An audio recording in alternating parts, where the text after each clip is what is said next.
But in the first 6 minutes of play, Kentucky Wesleyan went ahead by 13-8. With 11 minutes and 41 seconds still in the first half, Wesleyan had double the score on St. Joseph, one of the classiest teams in this Philadelphia area, notoriously a tough one. 18-9 was the score at that point.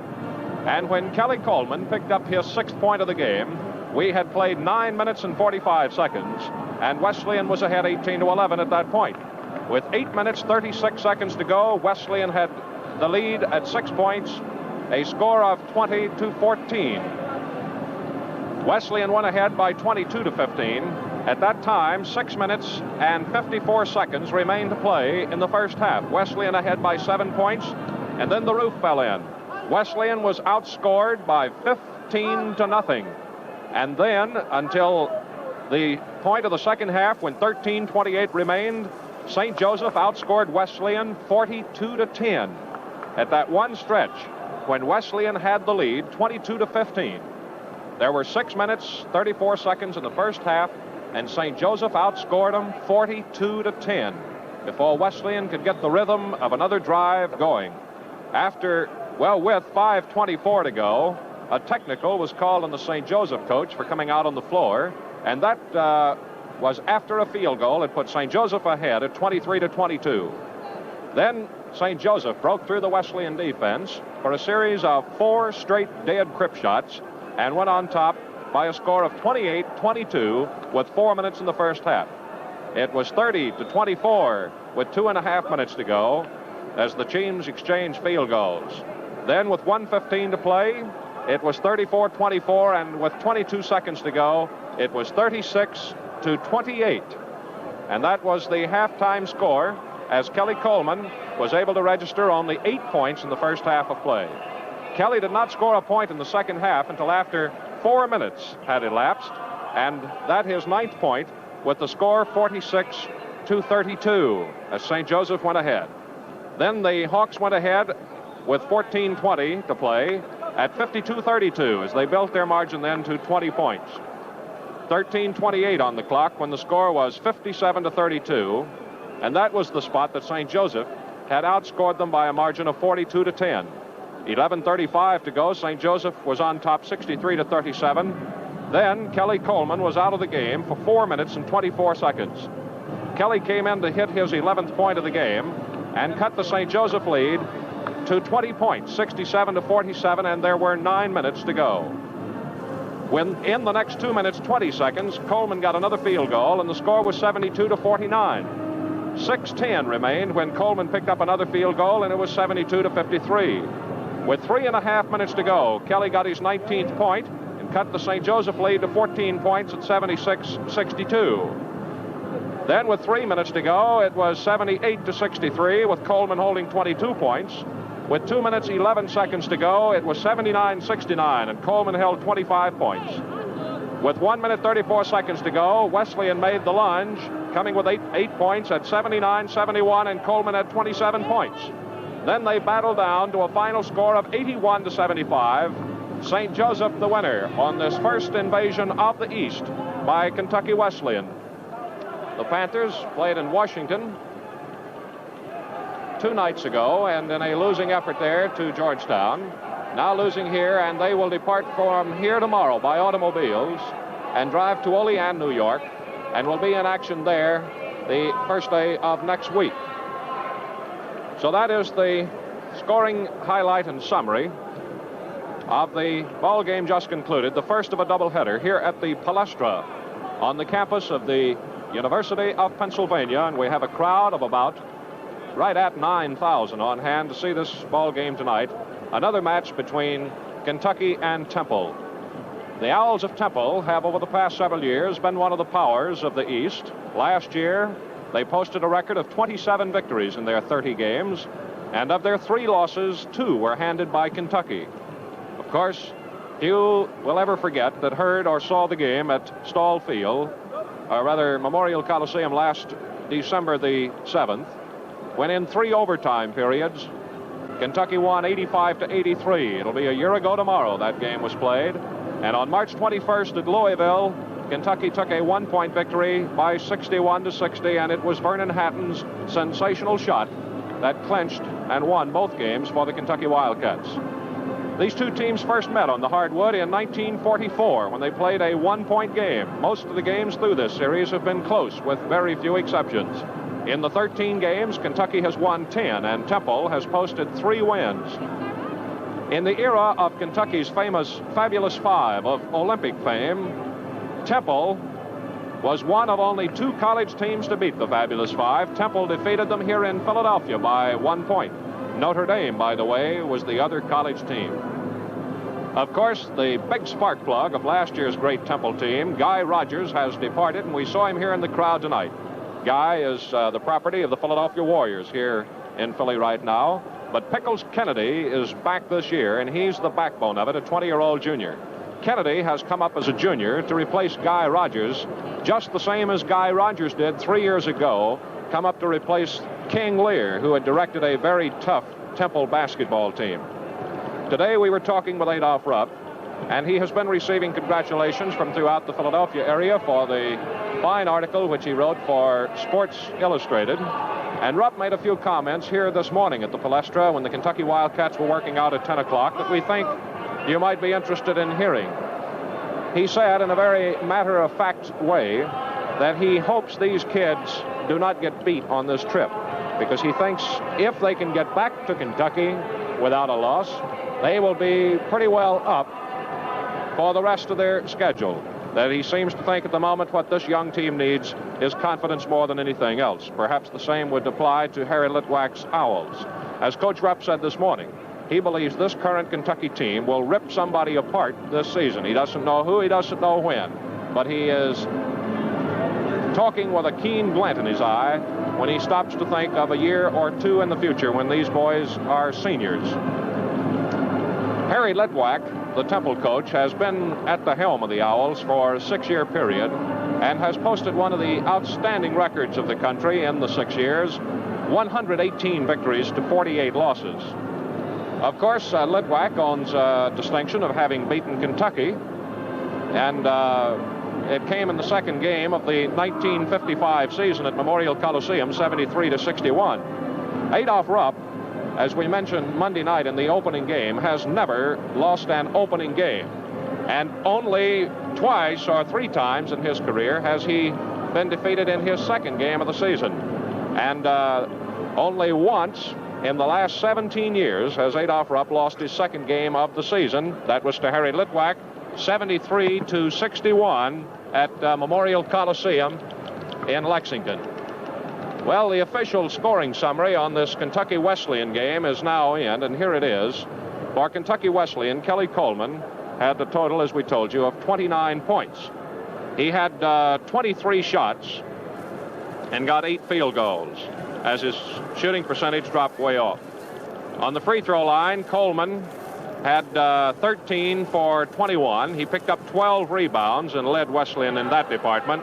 He got credit for 2 assists and 29 points. The other scoring for Wesleyan behind Coleman's 29 was Oughton with 10 points. Perall had 9, Gish 3, Menton 6, Dunbar 2, Stevens did not score, Jackson and Megan did not score. Seitz had 5 points, Harrell had 4, Wilson 2, Holland 5. That was the scoring for Kentucky Wesleyan. St. Joseph paced by their junior hotshot McNeil with a total of 18 points. Egan posted 13 and Spratt 10, Gallo 17. Gallo the second score behind McNeil's 18 for St. Joseph. St. Joseph ahead 36-28 at halftime, won the ball game 81-75. St. Joseph hit 30 of 71 shots. Kentucky Wesleyan hit 24 of 81. Those are your final scoring statistics on this Kentucky Wesleyan St. Joseph game, which was the first of our doubleheader here at the Palestra in Philadelphia tonight. The final score was St. Joseph 81, Kentucky Wesleyan 75. Another Kentuckian that is here in this general area playing basketball tonight is Ralph Beard. We flew on the same plane with Ralph from Lexington to Washington yesterday. He's now working for a drug company in Louisville and playing weekend professional basketball in the Pennsylvania League. He's on the Baltimore team, which is the old Bullets from the NBA. Well, let's get around now to posting some starting lineups for you. The Temple Owls, playing here at home, have already played 2 games this season. They are 1 up on the Kentucky Wildcats in that department. They opened the season with a victory, and then Wednesday night were defeated by Lehigh. They got an opening win from Gettysburg and then lost to Lehigh, but nonetheless a team that even last year against the great Temple team gave them plenty of trouble. Temple winning last year by only 7 points at 58-51, this year losing. So Temple comes into the game with a record of 1 win and 1 loss. And here's the way Temple will be lining up. They'll have Bill Kennedy and Joe Goldenberg out front at the guard positions. Kennedy is a 20-year-old junior. He's 5'11" and 170. Kennedy is the Temple top scorer with 40 points, averaging 20 a game. And Joe Goldenberg, 5'7" and 145, a 21-year-old senior. Goldenberg's the number 4 scorer with 18 points in the 2 games. We do not give you the hometowns of the boys because they're all from Philadelphia. Opie Franklin will open at pivot. He's a 20-year-old senior, number 2 in scoring with 20 points, 6'4", 170. And the Temple forwards are Bernie Ivins and George Palmer. Ivins, 19-year-old sophomore, 6'2", 165, I-V-E-N-S, Ivins. And George Palmer, another 19-year-old sophomore, will be at the other forward. He's 6'2", and 179. Ivins is the number 5 scorer with 18 points. And Palmer is the number 3 man. Well, he's actually tied with Franklin for the number 2 position with 20 points.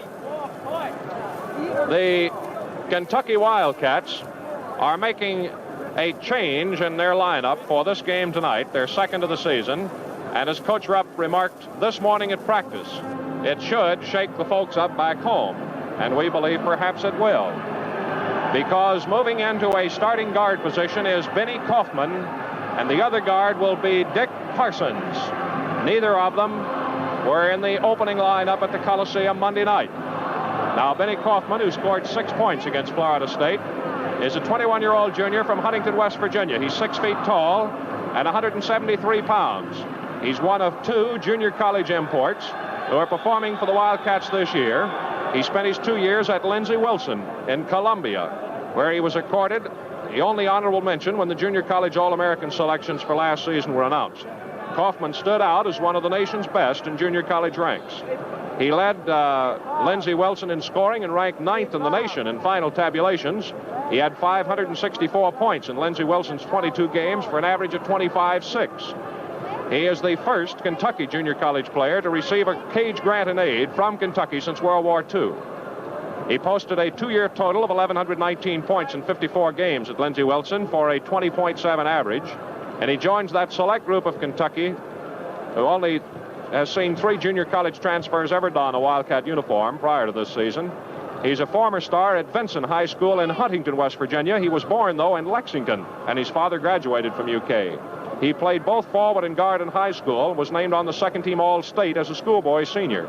Kaufman also played baseball at Huntington for 3 years in the infield and hit a .387 batting average. He was 6th in his graduating class academically, and he's studying law at UK. He's also interested in AAU basketball after graduation if he's not ready for law. Coach Rupp has been pinning a lot of hopes on Kaufman as a possible replacement at guard, where he lost 6 men last year. And so the young guy from Lindsey Wilson, Benny Kaufman, will get his big chance tonight starting at a guard with Dick Parsons, 20-year-old sophomore from Yancey. Parsons got 9 points against Florida State. He's 5'10", 155. He's a smallest guy, but he can really drive and gives the Cats an awful lot of hustle. And he got into the game early. He was Kentucky's first substitute against Florida State. And now that's the big change in the Kentucky lineup. Benny Kaufman and Dick Parsons starting at the guards, neither having started a game. The pivot position is unchanged. 19-year-old junior Don Mills of Berea. He is 6'6", 185. And the forwards are changed. Johnny Cox will start at 1 forward, and the other forward will be Bill Lickard. Lickard being moved from a guard to a forward for this game. As Coach Rupp explained the move, he does not feel Lickard is sufficiently fast and quick enough to cover the small and fast guards that Kentucky will be countering this year, such as the likes of this fine Pickles Kennedy that operates for Temple. Johnny Cox, the 21-year-old senior from Hazard, is 6'4", 180, leading scorer with 27 points. And Bill Lickard at 6'3", weighs 185, has 9 points. 19-year-old sophomore from Lexington. Every man on the Kentucky squad is here tonight, rounding out a total complement of 12. There is Lowell Hughes of Prestonsburg, Ned Jennings of Carlisle, Phil Johnson of Lexington, Sid Cohen of Brooklyn, New York, Bobby Slusher from Lone Jack, Al Robinson of Lexington, and Howard Dardeen of Terre Haute, Indiana. Coach Adolph Rupp has already taken the starting 5 Wildcats to the dressing room for final pregame talks, while the 7 substitutes remain on the floor taking warm-ups. Kentucky in their usual blue road uniforms, trimmed in white, and Temple, the home team, in its white uniforms with cherry red numbers. Well, we wait now for tip-off time, which is still a few minutes away, but gives us time to remind you that roads slick with mud and ice can make driving hazardous. That's why in wintertime, it's best to get a grip on the road with Atlas Weather Guard tires. Your stop at Standard Oil for Atlas Weather Guards is your assurance of safer, more dependable winter driving. You see, the Weather Guard tread features hundreds of closely spaced, flexible lugs. You get maximum self-cleaning action for quick starts and stops when you need them most. What's more, Atlas Weather Guards are tops in traction on clear pavement, too. And you'll notice that they give wine-free mileage all the way. Your Standard Oil dealer offers the best tire for off-the-highway driving in his Atlas Weather Guard. See him about them soon. Weather is quite a topic of conversation in these parts, as we know it is in Kentucky tonight. Well, here in Philadelphia, the predicted low temperature tonight will be 15. Presently, here in Philadelphia, the temperature is at 22. It has, of course, no bearing on the basketball game. But since the temperature in Kentucky tonight is in the upper teens, it might be interesting to note that Philadelphia is warmer than Kentucky. Although yesterday, a bitterly cold wind created some very chilly conditions here in Philadelphia. Repeating, in case you may have joined us a bit late tonight, the Kentucky Wesleyan Panthers lost out in a run to the wire with St. Joseph by 6 points. Here's Kentucky coming back on the floor. Starting lineup correct as we gave it to you. The final score was St. Joseph 81, Kentucky Wesleyan 75. We tell you that the Kentucky starting lineup is correct as we gave it to you because last Monday, correct us on that, Coach Adolph Rupp gave us 2 starting lineups, one or the other to be used, and he told us that Monday morning, and neither one of them started. But it seems that would more or less point up the indecision that this man has with this young ball club that he has brought into Philadelphia here tonight. Comparing the 2 teams on height, Kentucky will have an advantage at the guard positions.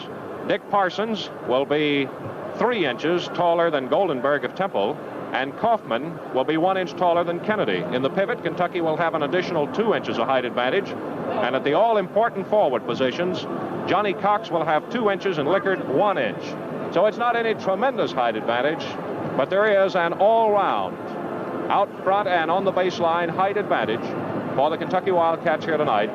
Both teams have lost heavily from the squads that produced those 2 tremendous, thrilling, exciting contests last year in Kentucky. First in Lexington in December, and later in the NCAA semifinals at Louisville. Kentucky, incidentally, has another game on the road before returning to Lexington for its next home encounter with Southern Methodist next Thursday night. They'll move from here down to Durham, North Carolina tomorrow.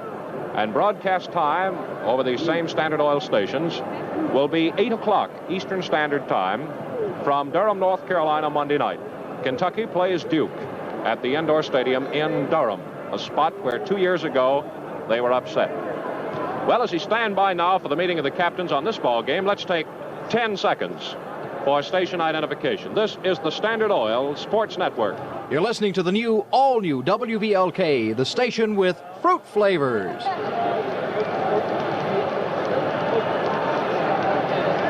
some action this afternoon. The last two major college games of the season more or less sealed up the 1958 football campaign and let it rest for the bowls now on New Year's Day. In the college ranks this afternoon, here in the East, Boston College upset a slightly favored Holy Cross. Boston College 26, Holy Cross 8.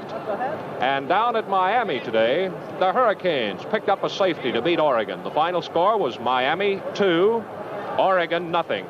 And the professional game that counted so heavily in the standings on the West Coast this afternoon saw the victory go to the Los Angeles Rams in an exciting game with Baltimore. The final score was Los Angeles 30, the Baltimore Colts 28. And those are the three major games in football to report from this afternoon's action. Another reminder, too, that the late starting time of this Kentucky-Temple game here tonight is, of course, created by its being placed as the second game of a doubleheader on the program here at the Palestra, which is on the University of Pennsylvania campus. Only a very small alley actually prevents the Palestra from being joined with the famous University of Pennsylvania athletic field, Franklin Field. The officials, Max Macon and John Nucatola, have come out on the floor. We'll be having the start of this ball game in just a moment. A little late in getting underway because the St. Joseph Wesleyan game produced quite a number of fouls. Also, a game that took quite some time to play. And so we're a little bit slow. As a matter of fact, there were 49 personal fouls called in that game, 29 against St. Joseph, 20 against Kentucky Wesleyan. There's the warning horn for the start of the ball game. Kentucky starting out tonight with two new starters, Benny Kaufman and Dick Pearson at the guards. Bill Lickard starting at a forward for the first time. As a matter of fact, Johnny Cox and Don Mills are the only two that will be starting at familiar positions. And Johnny Cox, the captain for this ball game, moves out to the center court with Max Macon as Johnny Nucatola waits for the Temple Owls to put out a captain. Captain Johnny Cox standing waiting now. And here's Pickles Kennedy coming out. His real name is Bill, but he is called Pickles virtually all the time by folks in this Philadelphia area. This is Kentucky's second game of the season after a victory over Florida State at Lexington, and they're first on the road. And stand by, we're ready for action. The meeting at the center of the court was very brief. We're ready to go. Down just below us here, we're only 2 rows above the playing surface. Max Macon testing out his whistle here as the Kentucky Wildcats are the first to break huddle. Move out on the floor. Parsons and Kaufman, the two guards, look quite a bit alike. They're very similar in appearance, although Kaufman is 2 inches taller. Dick Parsons is listed at 5'10", although the boys say he's only 5'9". If you ask him how tall he is, he says 5'10". We asked Coach Rupp about it tonight on the way to the Palestra. He said, yes, we're going to have to check the little guy. Well, here to move in is Opie Franklin of Temple at 6'4" to jump with Don Mills. Kentucky has 2 inches height advantage. The ball game is underway with the ball being tapped on the side and picked up by Dick Parsons of Kentucky, Benny Kaufman rather, moving it in front court with a pass to Parsons, and the ball game is underway. Mills in the pivot moves to the right as the pass is down to Lickard, out to Kaufman. Here's a one-hand jump shot. It's no good. Hits the back of the rim. Tapped in beautifully by Don Mills. A tremendous fingertip tap above the rim by Don Mills sends Kentucky on top 2-0 on the first field goal. So here's Temple back to the attack now. Palmer, bounce pass out to the top rim of the circle, and a jump shot by Ivins, good. Ernie Ivins, a sophomore forward, pumps in a 20-foot one-hander. Johnny Cox has been hit around the eye, and time is stopped. Cox was cut about the eye in the game Monday night,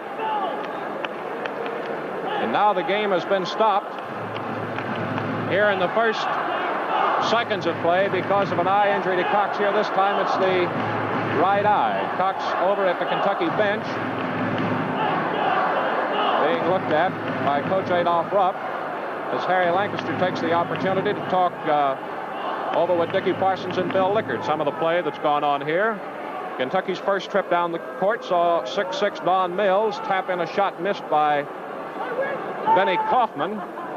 And then coming right back, sophomore Bernie Ivins knocked in one from 20 feet for Temple to tie it at 2-2 after 34 seconds of play. A cold towel being applied to the right eye of Johnny Cox. We cannot yet determine whether it's severe enough to take him out of play. Nope, it isn't.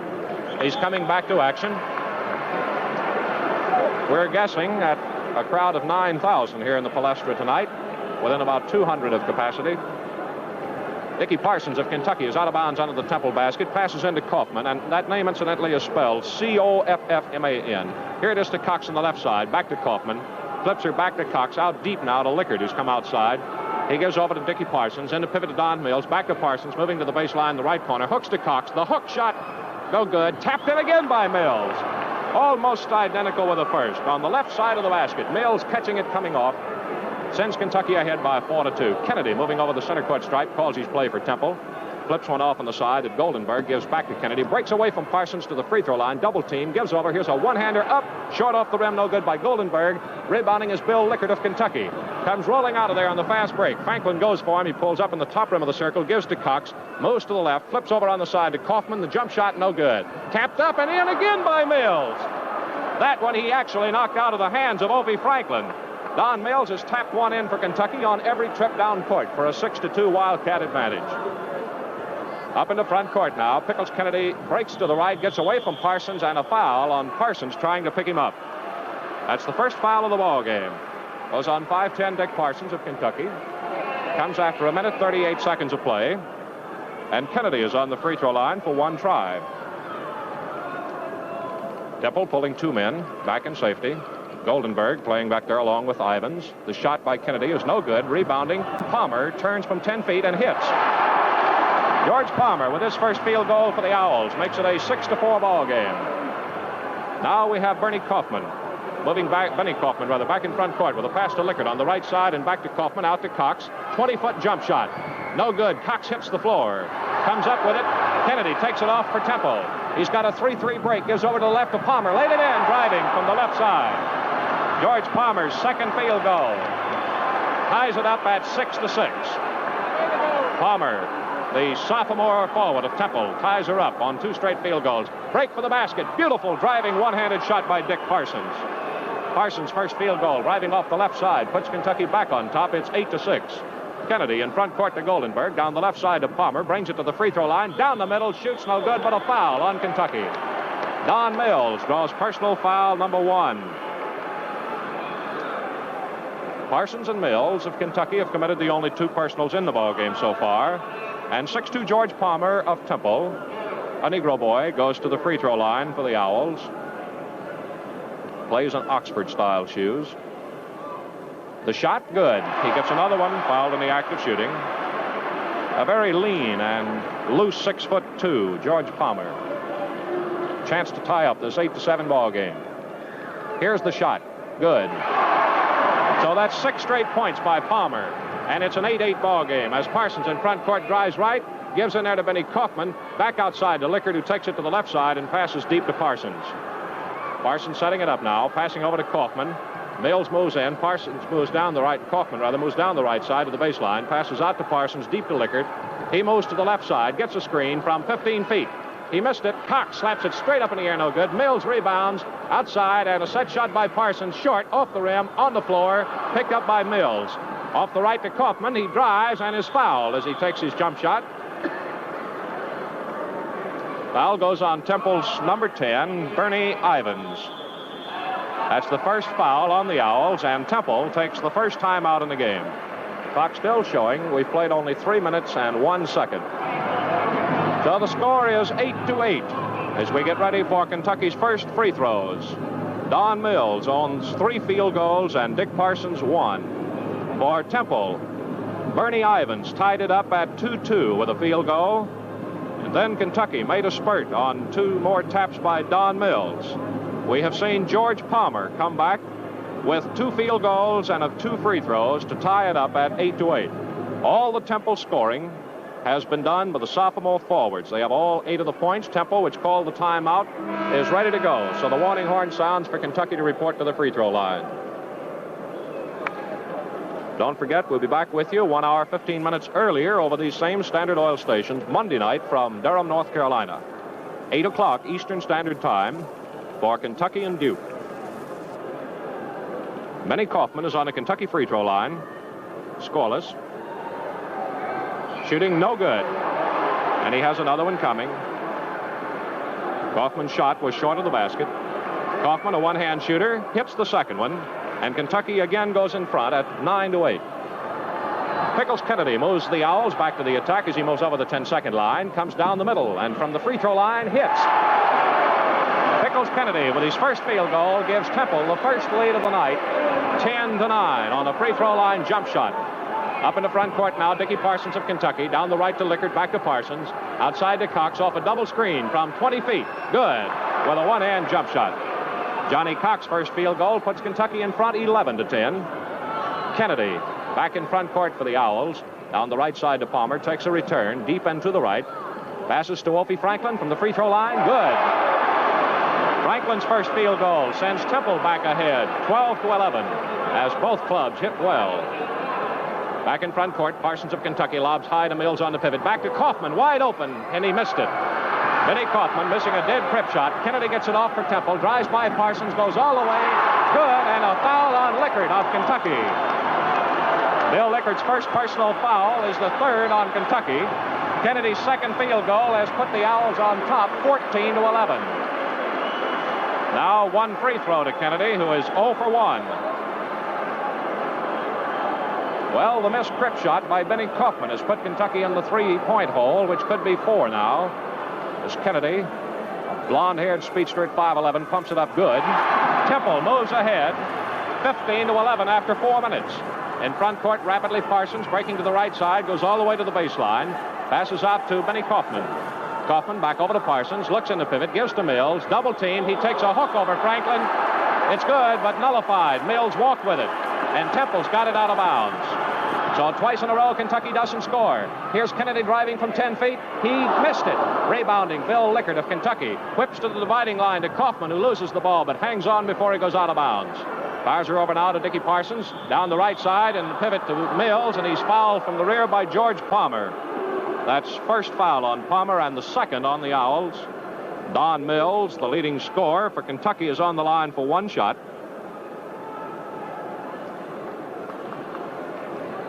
"15 minutes, 28 seconds in the first half here at Philadelphia. Temple leading 15-11. The shot, good by Don Mills, reducing the Temple lead to 3 points, 15-12. Bill Kennedy, generaling the attack, calling his play, just as Guy Rogers did last year. Goes to Goldenberg, down the right side to Ivins. Brings it out, gives back to Kennedy, straight away at 30 feet. Angles to the left, breaks in, falls away, and hits. Kennedy's third field goal, 7th point, puts Temple in front 17-12. And the Owls build up their longest lead of the game. In front court, Kaufman left side to Cox, jump shot short. Kennedy lets it go down and out of bounds untouched. So Kentucky on 4 trips down the floor does not have a field goal now, and they've fallen 5 points behind. Up in the front court is the little 5'7" guard, Joe Goldenberg, holding the ball on the right side as he's pulled up by Kaufman. Gives out to Kennedy, gets away from Parsons, and Mills out of the pivot, blocks the shot, and a jump ball is called. George Palmer, tied up by Lickert and Kaufman, hits the floor. And he's still on the floor. So now we have attention being given to sophomore forward George Palmer of Temple. The same came for Johnny Cox in the first 38 seconds of play. Temple coach Harry Litwack stays out of the huddle, while the Temple trainer with some assistants bend over forward George Palmer, who's stretched out on the Temple free throw line. Gives us a break to remind you that 14 minutes, 42 seconds remain in the first half. Temple 17, Kentucky 12. Don Mills leads Kentucky with 7 points, 3 field goals and a free throw.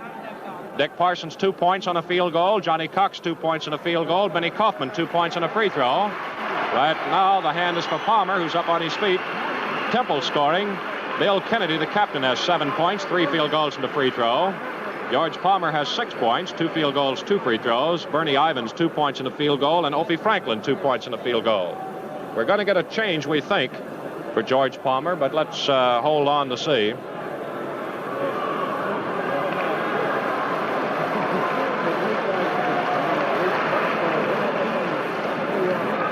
Yep, Palmer is coming out of the ball game, and in to replace him is Jack Peep. P-E-E-P-E, 23-year-old senior. Peep is also 6'2", but weighs 202. Same height, but much taller, and Herr Litwack getting in the last few words with Peep, who will be the first substitute of the game for either team. It's a jump ball situation. Bill Lickert, at 6'3", will take 1-inch height advantage in against Peep.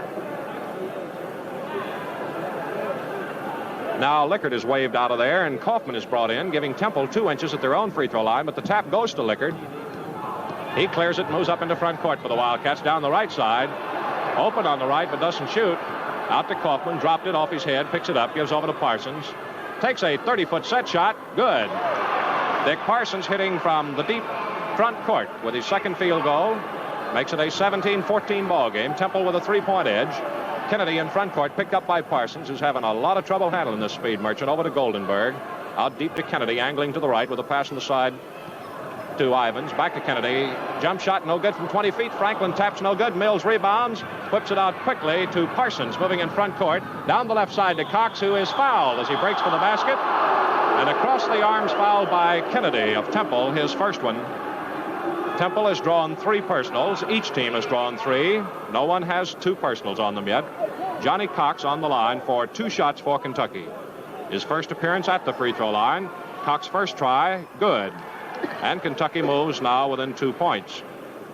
17-15 ball game after 6 minutes here at the Palestra in Philadelphia.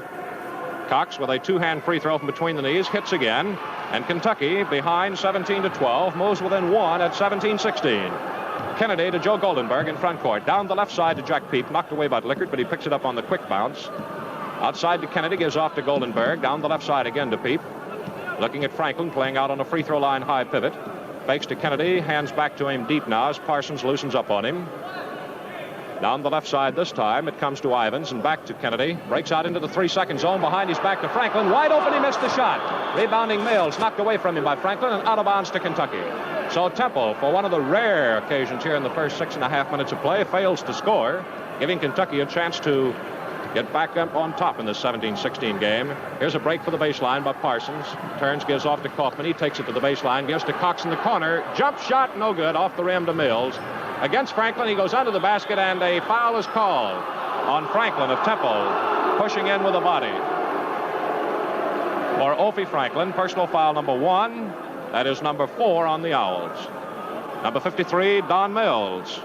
Kentucky's leading scorer with 7 at the free throw line.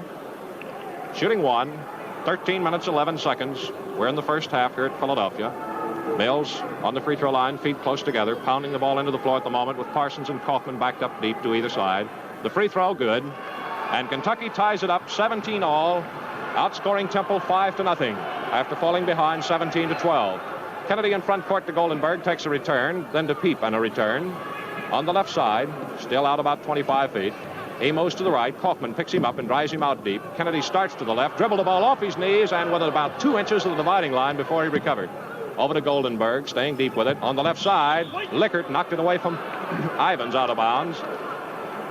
Temple takes it. Kennedy gets the incoming pass from Goldberg. Passing the pivot to Franklin.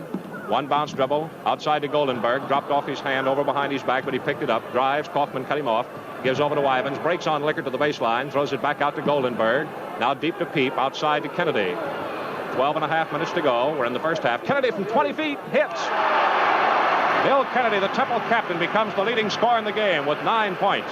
It's Temple 19, Kentucky 17. As Benny Kaufman moves back in front court, right side to Lickert, back to Kaufman. Outside to Cox from 15 feet. It's short again. Cox coming up short with his shots here in the early going. So Temple takes possession with a 2-point lead. And up in front court, Kennedy from 20 feet. Misses off the back of the rim. The rebound to Bernie Ivans. Goes to the baseline with Cox against him. Gives out to Peep to Kennedy. Hands off to Joe Goldenberg. Sets, breaks right on Kaufman, then flips off to Bernie Ivans, and a shot, no good from 20 feet. Beautiful rebound by Lickert. who brings it out of there behind Cox, flips to Mills, breaking down the left side, goes to the corner, a one-hander, no good, off the rim to Mills. He starts to shoot, it's knocked out of bounds on a fine block by Temple substitute Jack Peep. Over the baseline to the left of the basket, Don Mills will put it in play. 11.5 minutes on the clock for the first half. Into Cox, lays it in beautifully. Gold counts. He's fouled on the play by Bernie Ivans of Temple. Ivans is the first man for either team to draw his second personal foul, and that is number 5 on the Owls. As Johnny Cox' field goal, his second, gives him 6 points and ties the game 19-all. He'll have one free throw to break the tie with 11 minutes and 25 seconds in the first half. The shot's good. Kentucky leads 20-19 on a 3-point trip by Johnny Cox, working to perfection from an out-of-bounds play. Kennedy in front court for the Owls. Left side pass to Peep. Takes it to the free throw line, and a jump shot to the left, no good. Rebounding Lickard about 10 feet up the alley. Whips off the left side, driving Parsons, walks with it. Was out of bounds to Kennedy down in back court.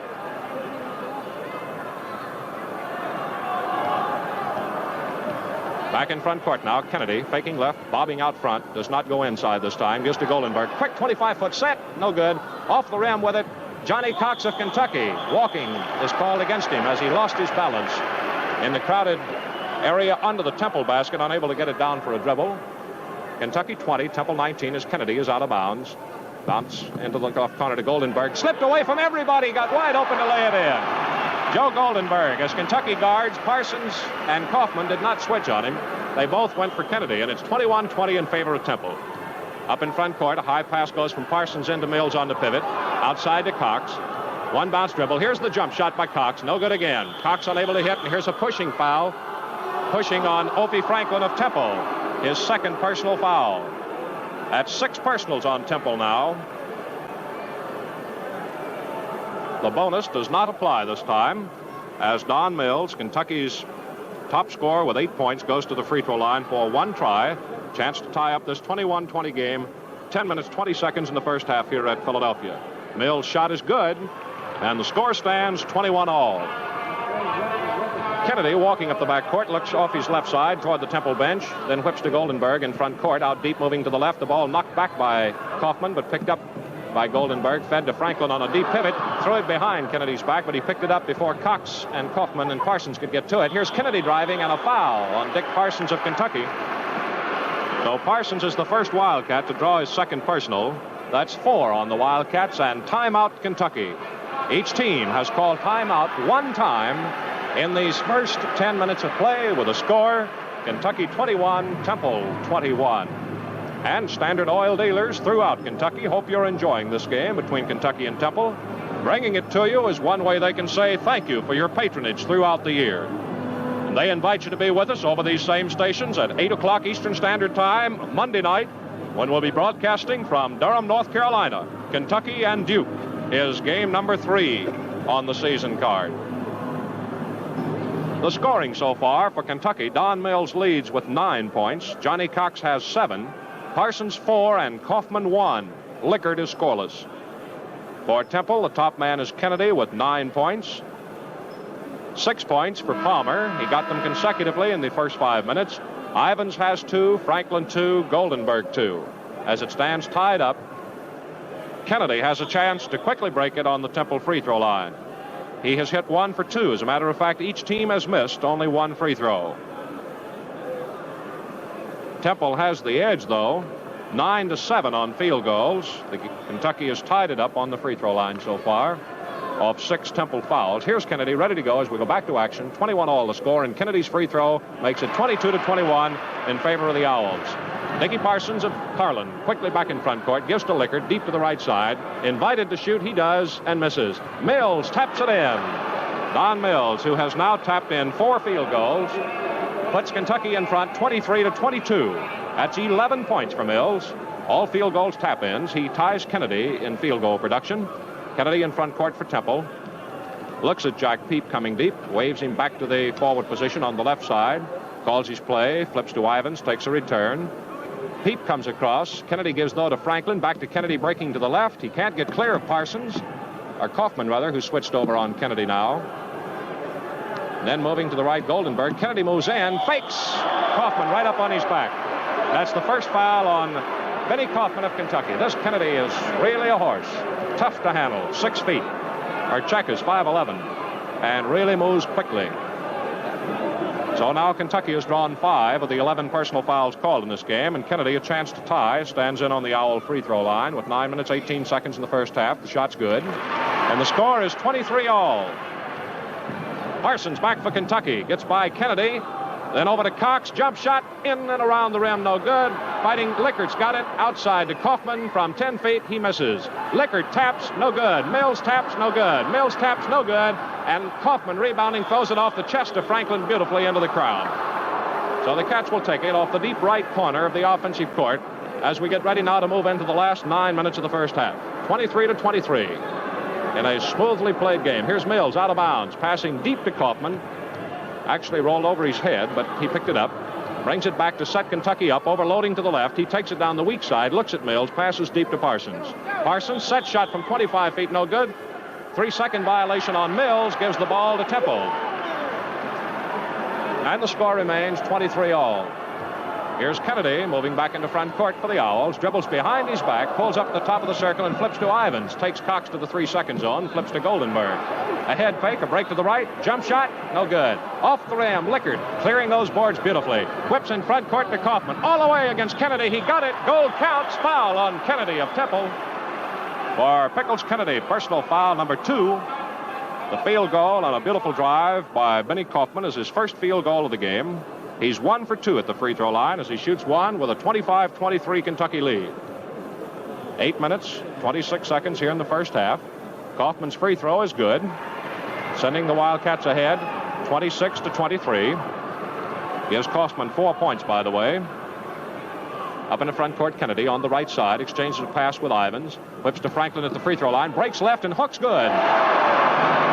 Opie Franklin's second field goal pulls the Owls within 2 points, 26-25. Parsons talking it over with Kaufman as they move it up the back court now. 8 minutes to go. We're in the first half here in Philadelphia. Here's Kaufman at the top rim of the circle, gives to Mills, moves to the right. Fall-away shot over Franklin is no good. Lickert knocks the rebound to the outside, but a foul is called on Lickert. That's Lickert's second foul and the 6th on Kentucky. Now, as we march the length of the court, let's take 10 seconds for station identification. This is the Standard Oil Sports Network. Plantation Radio, 590 WVLK, Lexington, Kentucky, 4 minutes past 10 o'clock, Central Daylight Time. Bernie Ivins of Temple is on the free throw line. He has one on a backcourt foul. It's no good. Tapped by Franklin. No good. Cox rebounds for Kentucky. Knocked up in the air, though, by Franklin and taken by Ivins and out to Kennedy. And Temple, trailing 1 point, has the ball. Jump shot out of the right corner. Good by Bernie Ivins of Temple. His second field goal. And 2 field goals by Temple. Pulls him on top 27-26. The crowd reacting to a fine ball game here tonight. High pass goes from the pivot from Parsons to Mills to Kaufman driving to the right behind to Lickert. He's open from 20 feet and misses. Franklin takes it off for Temple. And for the 3rd straight time, Kentucky has had possession without getting a shot. Joe Goldenberg moving back in front court for the Owls. Deep to the right side. Watches Kennedy move out, breaks in on him and gives. As Kennedy backs away now, he's guarded by Benny Kaufman. Down the right side to Ivins and back to Kennedy. Out to Peep, fakes a shot, bounces it too late. He walked with it, realizing that he went up in the air for a shot, slammed it into the floor after his feet had come in contact with it. So with 7 minutes in the first half, Kaufman gives on the left side to Cox, breaks for the basket on Peep, and a charging foul on Johnny Cox of Kentucky. That's the first foul on the Wildcat captain. 7 personal fouls on each team. Harry Litwack out on the floor here now, giving some instruction to Goldenberg, who passes apparently along to Kennedy. And Jack Peep, the only substitute for either team, is on the free throw line. Lickert is the only starter for either team that's scoreless. He's done a fine job rebounding. Peep's free throw, no good. Mills taps behind him beautifully to Kaufman. He kicks off a break with Parsons, but there are 3 defensive men to stop him, turn him to the outside. Cox takes over the left forward as the passes to Parsons to Mills in the pivot. He handles the ball outside to Lickert. Lickert moves to the right. A jump shot is short. As it comes off, a pushing foul is called on Jack Peep of Temple. It's his first foul. The bonus rule is in effect now for the first time in the game. And here comes George Palmer, starting sophomore forward for the Owls, injured. Back into action, replacing Jack Peet, the only substitute so far for either team. Johnny Cox on the Kentucky free throw line, a chance to put Kentucky ahead.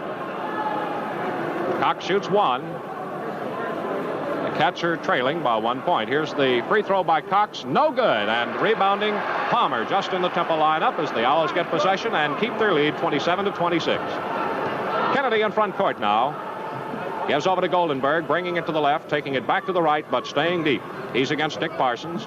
Down the right side, he watches Ivins on the left side, then gives over to Palmer and takes an exchange. Over to Kennedy and an exchange. Now down the right to Palmer and an exchange. As Goldenberg's the key man in the pass. Quick set shot. Short off the rim on the floor to Parsons of Kentucky. Comes by Kennedy, whips to Cox, 2-2. Cox on the left side pulls up and hooks at the free throw line to Kaufman. Pivots, goes again on Palmer, gets open and misses the shot as he's knocked to the floor. Coming up beautifully with a rebound is Bill Lickard. Out to Parsons, 25-foot set is short. Off the left, a beautiful tap by Mills, no good. By Cox, no good. By Lickard, it's good.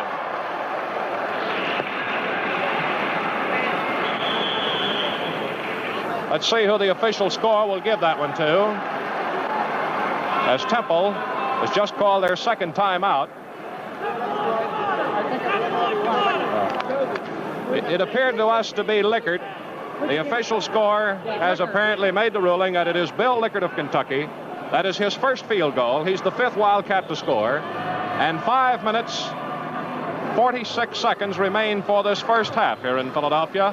And Kentucky has come on top 28-27. Beautifully played ball game with neither team making more than the number of mistakes expected in a game of basketball today. Tremendously well-played contest. What the fans have come to expect when Kentucky and Temple hit the hardwood together. St. Joseph beat Kentucky Wesleyan in the first game. St. Joseph 81, Wesleyan 75 in the first game of the Palestra doubleheader tonight here in Philadelphia. As we go back to play, it's Temple's ball at midcourt. Joe Goldenberg, 5'11" guard, is out of bounds to put it in play. No change in either lineup as Goldenberg moves it in front court now for the Owls. Down the right side to Palmer. Back to Goldenberg. Kennedy breaks out. Cox floats in front of him and forces Kennedy to the outside to get the pass. Gives to Goldenberg, not expecting it. Bounced off his elbow, but right up in perfect position for him to catch it on the fly.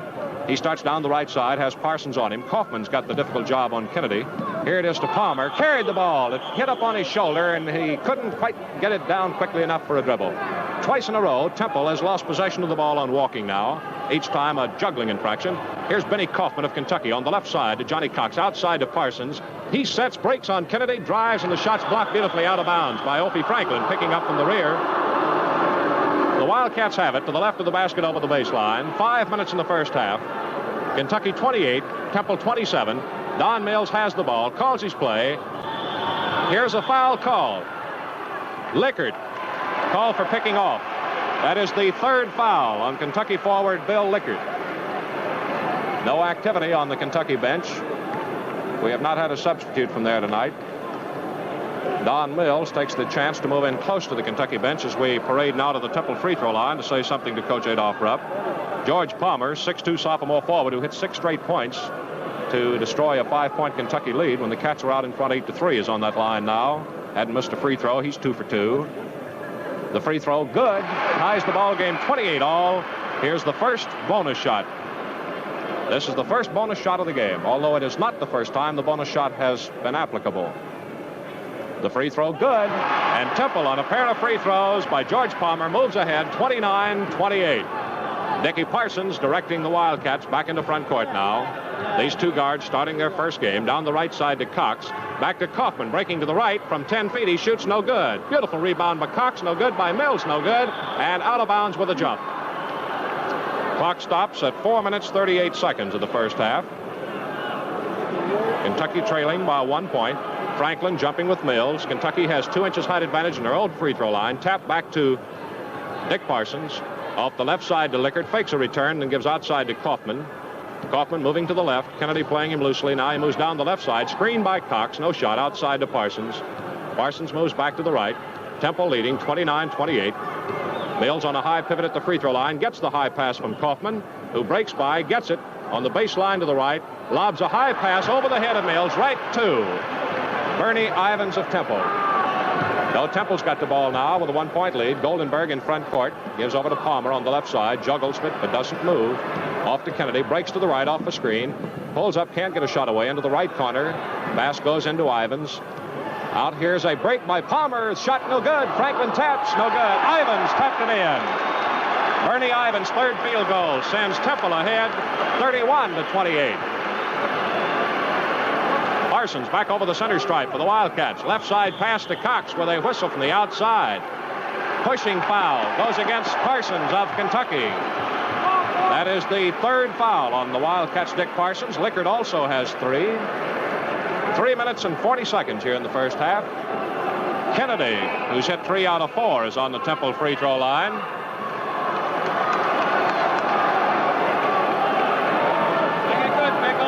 Bonus rule applies. As Kennedy stands in looking. He plays in Oxford. Cocks that left foot slightly back. Eyes the mark and lets her go. Good. Now here's the bonus free throw coming to Kennedy as the Owls move ahead by 4 points. A hot streak we're in right now for Temple. Here's Kennedy's bonus shot. Good. So it is Temple 33, Kentucky 28. High one to Lickard on the break into front court. Double team, can't shoot. Bounce pass comes out to Parsons.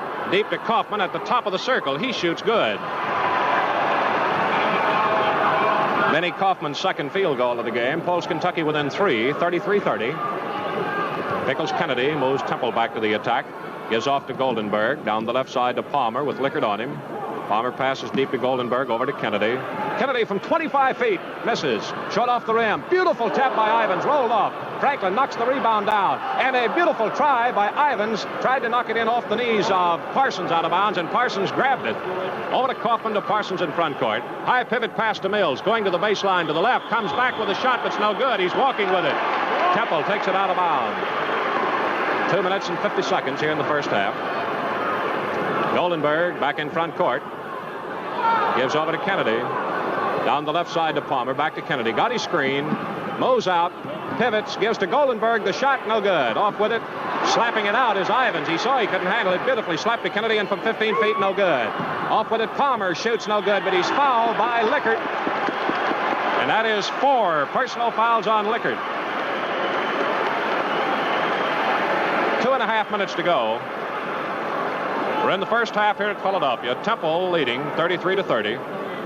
And on the free throw line, 2 shots. Sophomore George Palmer, who has not missed. 4 for 4. Palmer stands in now for the first shot. It's good.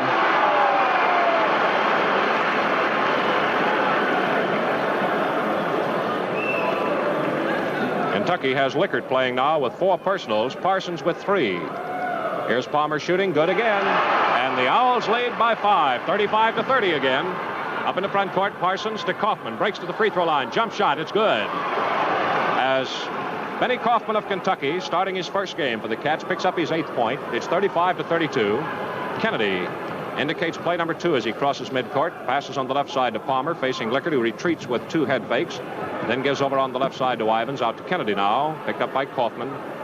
Taking him into the top rim of the circle. Over to Goldenberg. Breaks on Parsons, who hooked it beautifully away from him and out of bounds into the crowd. The Palestra here in Philadelphia with about 9,000 looking on at the second game of a doubleheader. Deep pass to Ivins. 20-footer. Good. Bernie Ivins comes up with field goal number 4, and Temple for the 3rd straight time leads by 5 points. Here's a break by Lickard, and from 5 feet away he hits. Bill Lickard's second field goal pulls the Cats back within 3 points at 37-34. 1 minute and 37 seconds in the first half. Kennedy in front court to Goldenberg. On the left side, Lickard knocks it away. Palmer saves, and Kennedy picked up the blind pass out deep. Straight away as he moves in against Kaufman, and from 20 feet misses. Off the back of the rim, Kaufman of Kentucky rebounds. Has to hold on as Palmer stabs for it.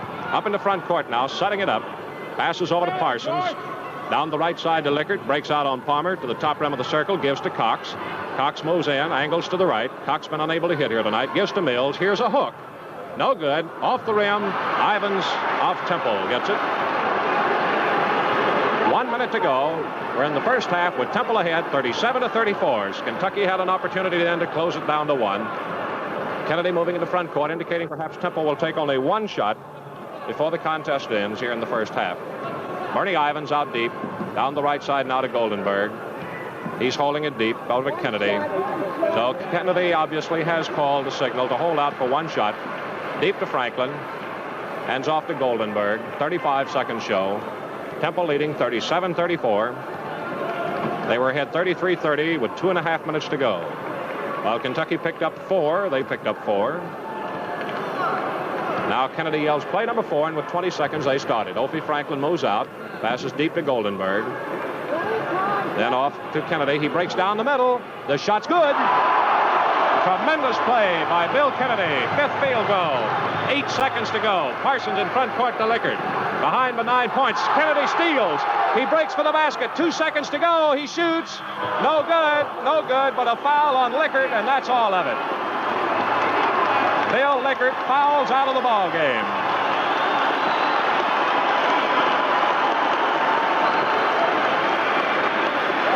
Is that 4 fouls or 5? They indicate 4. So Lickard Correctus is still in the ball game. We've misread a foul on Lickard. He has only 4. It's Kennedy on the free throw line for 2. Here's the first one now. The halftime has already been reached. Kennedy's first free throw's good. That extends Temple's lead to the longest it's been. 6 points. Kennedy on the line now for his second try. Time has already run out on the first half. Kennedy stands in, sights, shoots, hits. So at the end of the first half of play, a real underdog, Temple, has fought Kentucky off their feet. And at halftime are in front by 7 points. The score is Temple 41, Kentucky 34. The individual scoring shows Kentucky's top man to be Don Mills with 11 points, 4 field goals, and 3 free throws. Benny Kaufman, who's starting his first game tonight, the Lindsey Wilson Junior College transfer to Kentucky, has picked up 8 points, 3 field goals, 2 for 3 at the free throw line. Johnny Cox has 7 points, 2 field goals, 3 free throws in 4 tries. There are 4 points for Dick Parsons on a pair of field goals, and Bill Lickard has 4 points on 2 field goals. But Lickard is now playing under the pressure of 4 personal fouls. We misappropriated 1 there in the first half. For Temple, of course, they're being led by Captain Bill Kennedy, the 5'11 guard, who has a total of 17 halftime points, 5 field goals, and on the free throw line, he's hit 7 out of 8. Strong help have come from sophomore forwards Bernie Ivins with 8 points on 4 field goals, and George Palmer with 10 points, 2 field goals, and 6 for 6 at the free throw line. Also, the scoring for Temple shows 4 points for Opie Franklin on 2 field goals, and Joe Goldenberg has a total of 2 points on 1 field goal.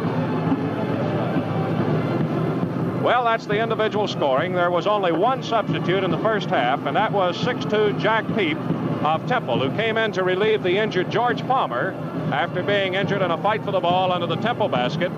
And so he was able to come back in, though, and add tremendous strength to the Owls' attack. Temple came down to the wire with a 1-point lead, 4 minutes, 38 seconds to go, and hit a hot streak to go ahead 41-34 as they have out-battled Kentucky here in the last half of this first half. Well, the guy that Temple misses so very much that you've heard all the talk about this week, Guy Rodgers, and Kentucky fans remember so well from the 2 tremendous ball games that he played in, one in Lexington, one in Louisville. Guy Rodgers is sitting here beside us and sitting in the stands watching his first Kentucky Temple game. We wonder his impressions. Guy, how about it? It's really a great game, Mr. Sullivan. I knew it would be a great game. It's just surprising that it's, 7 points difference. I've never seen it before at halftime. It's only 1 point either way. It's really a great game. Well, one thing, too, Guy. How about the play of Pickles Kennedy now? I know you know him closely. Well, you can say that I really love the guy. We were roommates and real good pals, and he's really fabulous. He's showing that he's a real great ball player. Well, how about the overall style of Temple's play here in the first half, Guy? Is it the type of play that you would expect Harry Litwack to have developed for Kentucky? Definitely. Mr. Litwack, I feel, as the people in Kentucky feel that Mr. Rupp is the greatest, up here we think that Mr. Litwack is the greatest. Well, I wouldn't exactly put it that way. I think the folks in Kentucky are pretty well convinced Litwack's a great coach. Oh, they're number two. They're top two. They're really great coaches. It's just a fabulous game. It's always competitive when you see these two teams play. Well, I think it's fabulous. Now, Guy, let's look into the second half here. Knowing Harry Litwack as you know him, yes. What do you expect to develop now here in the second half that he has got a 7-point edge on Rupp? Well, I'll tell you, they'll play the same type of ball. They won't let down. They'll play a deliberate style, and they'll continue to call these plays. And as I well remember, Mr. Rupp will come up with some more of his plays. He has a new out-of-bounds play, and he'll probably use a new play using Cox more this half than they did last half. And actually, I think that it's going to really be close. I don't know who's going to win. Of course, you know I'm from Temple, but I know Kentucky very well. Well, Guy, you have made a lot of friends in Kentucky, we know. Not just last year's two tremendous ball games, but the others, 2 years ago, when you were down there as a sophomore with Lear, and you beat Kentucky in the Coliseum. Well, Mr. Sullivan, I really appreciate the kind words and the treatment that the people in Kentucky had towards me. I really appreciate it. I love playing there, and I don't know whether you know it or not, I was stationed at Fort Knox, Kentucky, for my basic training, and the people there were really nice to me. Well, we're glad to hear it, Guy. And what are your plans now? Well, as soon as I get out, I will join the Warriors. I don't know when that'll be, about the 19th or 20th of this month. I'm just hoping I can stick. Well, we certainly hope to hear of you in action with the Warriors in 2 weeks, Guy. Thank you very much. Thanks a million for stopping by. Thank you, sir. Good luck to you. Guy Rodgers, one of the real great basketball players of these last few years, who has turned in so many great performances for these Temple Owls, and Kentucky fans know it only too well. Well, we're at halftime. Temple 41, Kentucky 34, and we'd like to remind you of some great action coming up in Kentucky, as Florida State, fast-rising Southern Independent, will depend largely on speed and wide-open offense, as the Seminoles will meet Oklahoma State in the inaugural Bluegrass Bowl at Louisville 1 week from today. Coach Tom Nugent, who's enjoying the fruits of Florida State's best season in history, has predicted a high-scoring game, and he also says lots of action. Both teams have identical records of 7-3, and each has played in 3 bowl games. Looking at the statistics alone, Florida State presents a formidable picture. The Seminoles have piled up 212 points to their opponents' 199 and accumulated 155 first downs. Here on the floor at Philadelphia, we're having a baton and drum majorette exhibition from 5 young ladies in the colors of Temple, cherry red and white. As we're at halftime in this ball game, the score standing 41-34 in favor of Temple, being led by the brilliant play of Captain Bill Kennedy and the strength of his 17 points. Fine hand for the drum majorettes as they leave the floor. The first game tonight pitted another Kentucky team, the Panthers of Wesleyan, against St. Joseph, which is rated as the best team in Philadelphia right at the moment. And at the closing end of the ball game, we saw St. Joseph have to fight to hold off a tremendous drive with the Panthers and finally won it by 6 points. The score was St. Joseph 81, Wesleyan 75. Well, here at halftime, we have another fellow standing in who's prominent in Philadelphia sports, and I know a good many Kentucky basketball fans will certainly remember this fella. His name is Gene Kelly. He broadcast a lot to the state of Kentucky with the Olympians after they graduated and went into the pro leagues in the first part of 1949. Gene Kelly, who's with the Philadelphia Phillies here now and doing basketball this winter. Gene, how about this first half? Well, maybe I should ask you some questions, Claude. We know about the Temple team, and we know it's not that good. I think, however, that Litwack did a real job on coaching in that first half, particularly since he had his team check back as fast as they could, and they didn't commit any fouls, even by profit, because they're not in a spot to commit fouls by profit right now. I think your ball club's going to have a little bit too much overall speed and strength, particularly in Mills and Lickert. Although Lickert's already picked up 4 personals, and that's going to hurt you. I don't know maybe Slusher will come in. I don't know whether he's his substitute or not, but this is all interesting to us because I think this is Litwack's job more than anybody else's, and I'm sure you'll agree that over one winter, after you saw him play twice last year, Kennedy has certainly matured into quite a ball player. Gene, I do get that impression that this boy has improved from last year, and Guy Rogers just made the same statement. I think in a lot of ways, and I think Guy will tell you this, that Kennedy was hampered to an extent because Rogers was that quarterback, and you can't have two quarterbacks on one team, and Kennedy was trying to learn a system. He was then a sophomore. They're two similar type players, but actually I think Kennedy's a better shot. You know, something that I'm amazed at, Gene, is how Litwack has been able to flow three of them together, from Lear to Rogers to Kennedy, without a break. Well, he could use another big man. Now, actually, he's playing with that little fella Goldenberg in there. He just found himself the other night to an extent. And that fellow who looks like a praying mantis, Ivans, has a remarkable touch and is much stronger than I thought he was. He doesn't seem to have any forearms or biceps at all. He does it all with his hands and a tremendous amount of aggressiveness. If Temple is to upset you fellas, and I don't think they're going to, very frankly, I think you just have a little bit too much overall finesse and power. This is going to be a tremendous story, Claude. I don't know if it's going to develop or not, though. How do you personally feel about it?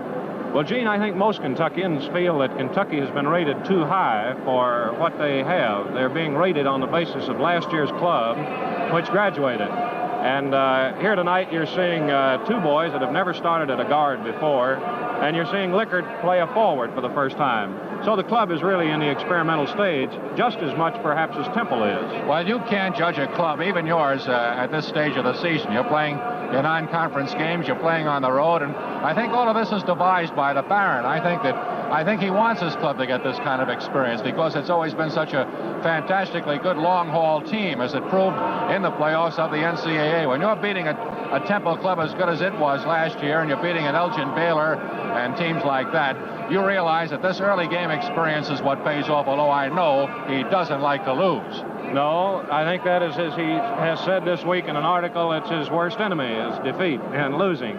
But, Gene, he, contrary to, I think, a great many coaches, does like to have a very, very tough December schedule of basketball games. He feels it's a key month in developing his team. Well, a lot of Big Ten teams feel that way, too. A former Indiana football coach is sitting down here now. He's a JV coach at Penn. Timmy Temerario, he was out at Indiana. We used to talk about this an awful lot. Branch McCracken would bring his club through the eastern seaboard and other parts of the country to toughen them up, even if they lost. But, brother, when the chips were down after the first of the year and that Big Ten race got underway, they were an entirely different kind of ball club. It makes a difference. And, Gene, I want to switch on you real quick here to baseball because I think you're pretty well familiar with the new manager of the Cincinnati Redlegs, aren't you, Mayo Yes, Smith? I certainly am. Could you tell the baseball fans around the Kentucky area who are Redlegs baseball fans what to expect from the gentleman? Well, today there are very few managers who manage their own ball clubs. It's a combination of things. It's a general manager and a manager in your scouting system. And I think the statement made by Gabriel Paul that they have found a progressive middle of the rotor hits the nail right on the head. I think Mayo is going to be able to do a lot with your club because you run a little bit better. I say your club because you're close to Cincinnati. They run a little bit better than the Phillies have in the past, but we picked up speed this last week in the trades. And you have wonderful defense in McMillan and Temple. That's the kind of baseball Mayo likes to play. There isn't much difference in big league managers. Some fellows have different personalities than the other.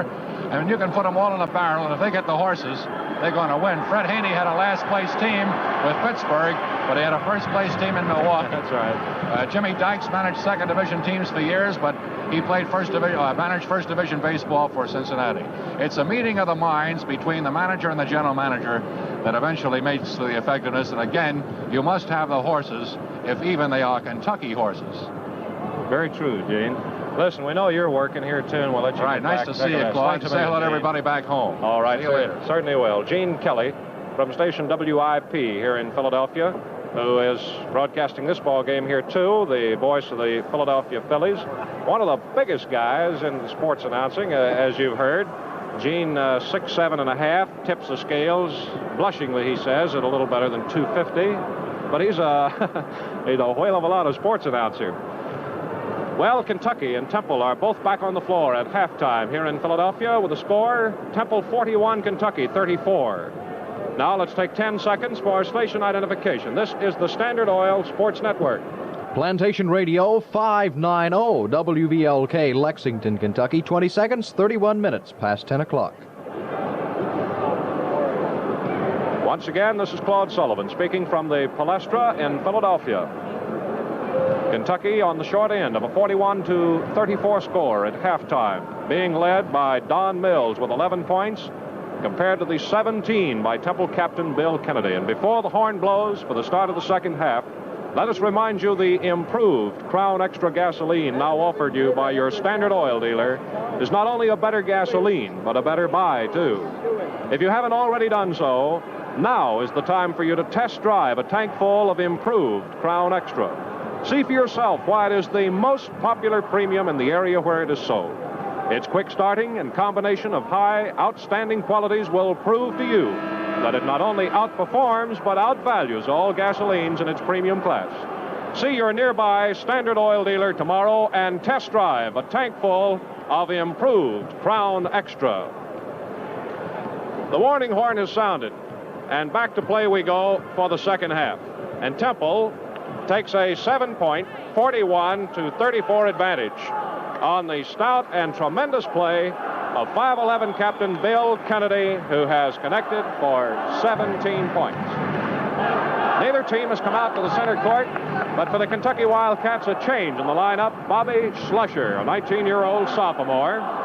Schlusher from 4 Mile, Kentucky, is 6'4" and 190. He started against Florida State Monday night and contributed 8 points. And now Schlusher is going to be inserted in the game under pressure to replace Bill Lickert with those 4 personal fouls. He's out of forward with Johnny Cox, who has been unable to hit this first half. Only 2 field goals for Cox. Mills at the pivot. Parsons and Kaufman remain at guard.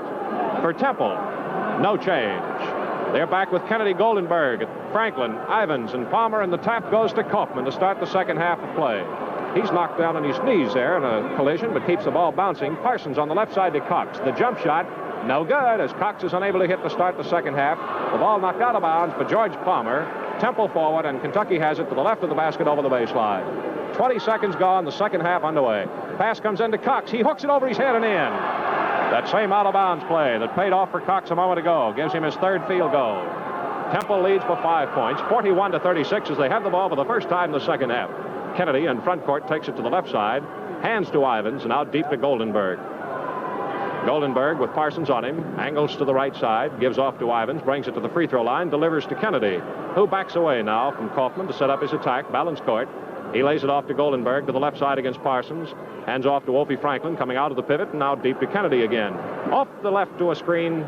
Kaufman closed it up on him. He gives to Palmer. Driving, blocked beautifully by Don Mills. Coming into double team with Bobby Schlusher and get the ball for the Wildcats.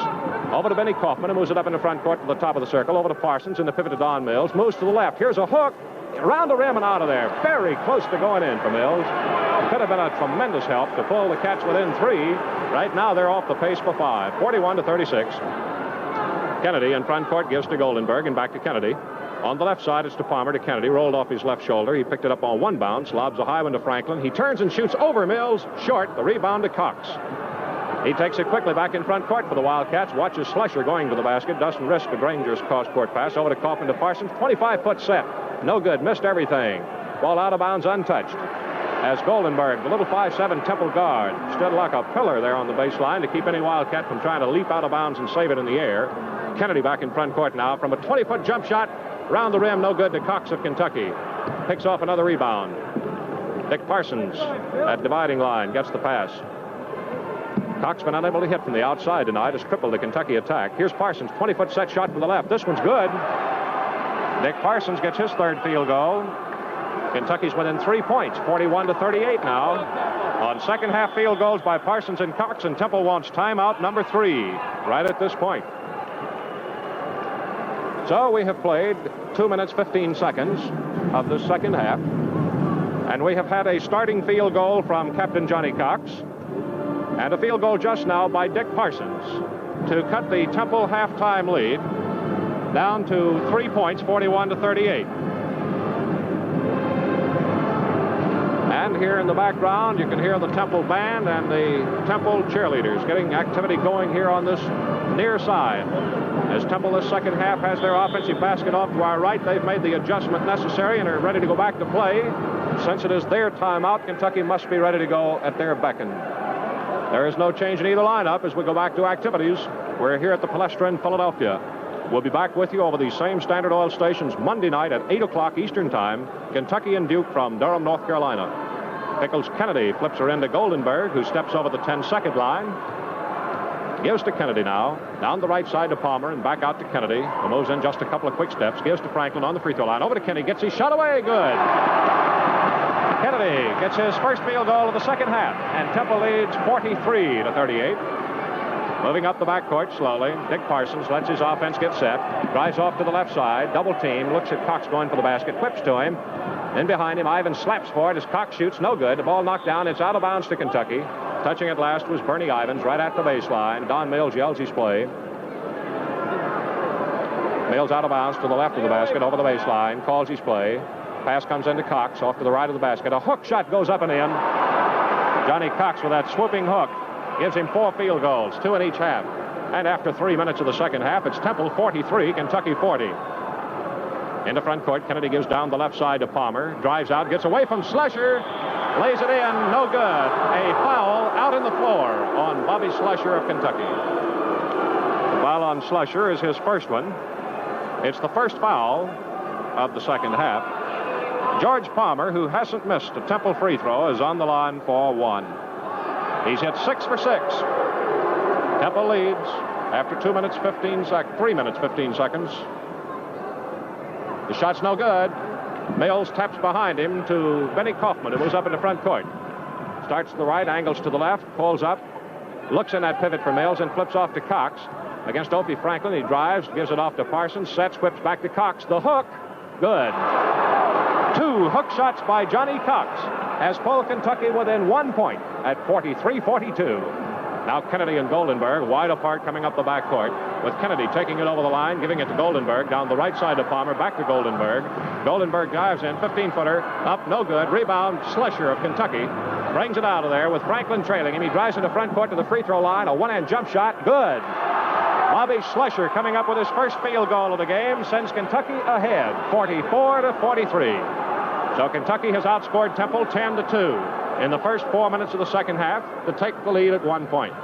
Now here's Bernie Ivans on the right side coming to the free throw line for a jump shot, no good for Temple. Rebounding, Ivans misses again, slaps again, no good. Franklin rebounds, no good.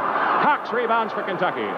As Temple puts on his greatest offensive rebounding show of the game. In the right corner, goes to Kaufman and he walks with it. Took an extra step in trying to pivot around Bernie Ivans. Temple takes over in backcourt. We've played 4.5 minutes in the second half of play here at the Palestra on the University of Pennsylvania campus. Here's Kennedy from 20 feet, missing. Comes off into the alley with a pushing foul. Goes on Opie Franklin of Temple. And for Franklin, personal foul number 1 of this half, his third of the game, and Franklin comes out. Making his first appearance of the night is Pete Goss, G-O-S-S, 21-year-old senior. Goss, 6'7" and 215, will be the tallest man on the floor. Kentucky has one 6'6" man, Don Mills, who's right now on the free throw line for 1 shot, a backcourt foul. 15 minutes and 21 seconds to play. Mills stands in, pounding the ball into the floor. Now he's set and ready to go. The shot, good. For Don Mills, point number 12. Kentucky leads 45-43. Bill Kennedy of Temple in front court, guarded by Benny Kaufman. Feeds a beautiful pass on the break to Palmer, who missed the shot. Goss rebounding, got it. Pete Goss gets his first field goal seconds after entering the game. And Temple ties it up 45-all. Here's Benny Kaufman over to Parsons, who moves it in front court for Kentucky. Down the left side, sets from 20 feet and hits. Parsons' second field goal of the half puts the Cats in front 47-45. Parsons has hit 2 field goals each half. Kennedy up in front court, fakes right, breaks left, gets clear from 10 feet and misses. Goss knocks down the rebound with a foul called on Kentucky. On Bobby Slusher, his second foul of this half. Those are the only 2 fouls called on Kentucky. 1 against Temple. 14 minutes, 43 seconds to go. As Pete Goss stands in, shooting 1. The shot's no good, hits off the rim to the left. Johnny Cox plucks it off of there. Leads her up to Parsons, who moves into front court. Drives right by Goldenberg and is fouled as he jumps to shoot, with Goldenberg trying to pick him up from the rear. That is Goldenberg's first foul of the game. Each team has committed 2 the second half, which is 5 minutes, 24 seconds old. So Dick Parsons makes his first appearance on a Kentucky free throw line, looking for point number 9. 2 shots, and the first one good. Kentucky leads by 3 points, 48-45. Parsons trying to hit double figures now for the first time in his collegiate career. Sights, shoots, good. The score, Kentucky 49, Temple 45. Kennedy over the mid-stripe for Temple, gives to Goldberg and takes a return down the left side to Palmer in the pivot to Pete Goss. Back to Palmer, who dropped the ball and walked with it, and it's out of bounds to Kentucky. Johnny Cox quickly out of bounds, flips her in to Dick Parsons. He's from Yancey, played at Harlan High School, and Benny Kaufman. They've been at guards all the way so far tonight. Here's Parsons starting down the left against Kennedy and then gives out to Kaufman. He goes down the right side, picked up by Palmer. He has the ball taken away by Goldenberg, and a foul on Kaufman as he tried to retake it. First foul on Kaufman of this half, his second of the game, is number 3 on Kentucky. 14 minutes and 6 seconds to go as we march the length of the court now for Joe Goldenberg to go to the free throw line for the first time in a game. Shooting 1. Goldenberg is in and ready to go. He had a field goal for 2 points in the first half. Goldenberg, a little 5'7" guy, pumps her up good. Cuts the Kentucky lead back to 3 points, 49-46. Parsons in front court to Cox on the left side, calling for it. The jump shot, no good. Off the rim to Cox on the bounce in the left corner. High one goes in the pivot to Mills. He hooks and misses. On the rebound, the foul is called on Temple. Drawing it's George Palmer, his second foul. Now each team has drawn 3 fouls this second half, which is, at the moment, 6 minutes, 7 seconds old. Johnny Cox, 3 for 4, is on the line, shooting 1. He has 13 points for the Wildcats. Cox's shots in and out. Rebounded by Pete Goss of Temple, over to Kennedy. The score remains 49-46. Kennedy pulls up at the top of the slot, gives over to Ivins and takes a return. Goss calling for it at the free throw line. As Kennedy moves in, he gives off to Goldenberg, off the right side to Ivins. Outside to Kennedy. Kaufman plays him loosely as he moves to the left, turns his back on Kaufman, gives to Palmer, out to Goldenberg, deep to the left. Goldenberg swings back to the right, gets his screen. The shot, no good. Off the rim, Goss goes for it, but it's picked up by Bernie Ivins on the bounce, over to Kennedy. Temple getting a lot of rebounding help now from Pete Goss, the big 6'7" guy, who's the tallest one on the floor, 1 inch better than Don Mills. Off the left side to Bernie Ivins, outside to Palmer, breaks to the right, collides on a foul on Parsons of Kentucky. So for Parsons, personal foul number 4.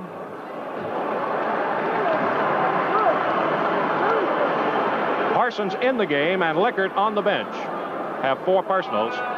And George Palmer, who hit 6 in a row before missing his only one this half, is on the line for 1 shot. 13 minutes, 13 seconds to play. Kentucky with a 3-point edge. Palmer's free throw, good. Makes it 49-47. Kentucky attacking with Schlescher on the right side from 20 feet, missing. Rebounding. Ivins knocked away by Schlescher, who picks it up for Kentucky. Wide open to the left, but they couldn't get it to Kaufman. Out to Parsons. 25-footer is no good. Off the left to Kennedy of Temple. He's picked up in backcourt by Parsons. Gets away. Throws one that Ivins drops, but picks it up before it went into the crowd. Looked like it was gone, but he saved it as it scooted up high in the air enough for him to get a hold of it. So now Temple goes back to the pattern. Kennedy from 20 feet. Misses. Cox rebounds without opposition. Moves Kentucky back into front court with a 2-point lead. Flips her off to Dick Parsons. Cox goes to the pivot now. Kaufman gives him a high pass and a foul from the rear by Palmer. Palmer had both hands on the back of Cox. That's 3 fouls on Palmer. 6 fouls on Temple this half. 4 on Kentucky. Johnny Cox on the Kentucky free throw line. He's hit 3, missed 2, shoots 1. 2-handed free throw from between the knees, no good again. Beautiful rebound by Mills. Back to Cox. Jump shot, good. The goal by Cox is good. And a pushing foul on Schlescher of Kentucky is his 3rd foul. Cox field goal is his 6th of the ball game. Kentucky leads 51-47, and now we march the length of the court for a Temple free throw as Schlescher fouled on the attempted rebound of Cox's shot. Fouling George Palmer, who's on the free throw line. He's hit 7 out of 8, shoots 1. 5 fouls now against the Wildcats this second half. 6 on Temple as we're going to rapidly get to the bonus rule. 7.5 minutes gone. The shot's missed. Rebounding Schlescher. Whips it over to Kaufman to Mills in front court. Mills outside to Cox. Here goes a 20-footer, and it's short off the rim. Bernie Ivins picks it up for Temple on the fly.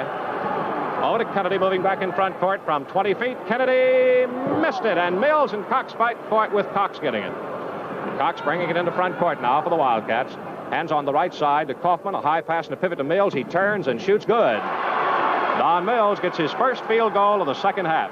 Kentucky leads 53-47, the longest lead of the second half for the Wildcats. We're into the last 12 minutes as Kennedy comes in front court. Pass on the right side to Ivins. Brings it out front, 15 feet away. He's open, shoots good. Ivins' first field goal of the second half pulls Temple within 4 points, 53-49. Here's Dick Parsons walking over the center stripe for the Cats. Down to the left, he sets from 25 feet, in and out. To the outside, Kennedy's got it, 2-on-1 against Kaufman. Digging in to retreat over to Goldberg, who got it. Beautiful fast break pass by Bill Kennedy. And Temple battles back within 2, 53-51. Kaufman in the pivot to Mills, spins by Goss, and he missed it, but Goss fouled him. For Pete Goss, personal foul number 1. And here is Opie Franklin replacing George Palmer. That gives Temple 2 more inches height advantage. 11 minutes, 15 seconds to go. Don Mills will be at the Kentucky free throw line. He's got 2 tries coming as Kentucky leads by 2 points, 53-51. Temple coming up with 2 quick field goals. Goldenberg hitting. Right behind one by Ivins. Now Mills ready to go. Hits. And gets a second shot as he was fouled in the act of shooting. 54-51 in favor of Kentucky. The bonus rule will apply now against both teams. Mills' second shot's no good. That's the first one he's missed in 6 tries. And the rebound to Goldenberg of Temple over to Kennedy as they trail by 3 points. He's in front court. Breaks to the right. Gets away from Kaufman. And the ball knocked down. Picked up by Goss, who lays it in.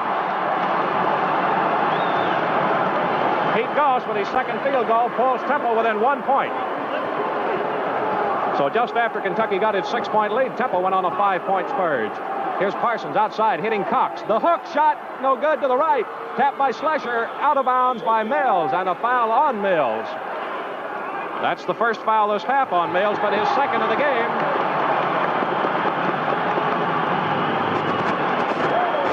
That is 6 personals on Kentucky. The bonus rule does not apply against Kentucky this trip, but will after this on both teams. Opie Franklin, scoreless this half, goes in for 1. 6'4" Negro center for Temple. 10 minutes, 46 seconds to go. Kentucky leads by 1 point as Franklin shoots no good. Goss pushed Cox on the rebound. That's his second foul.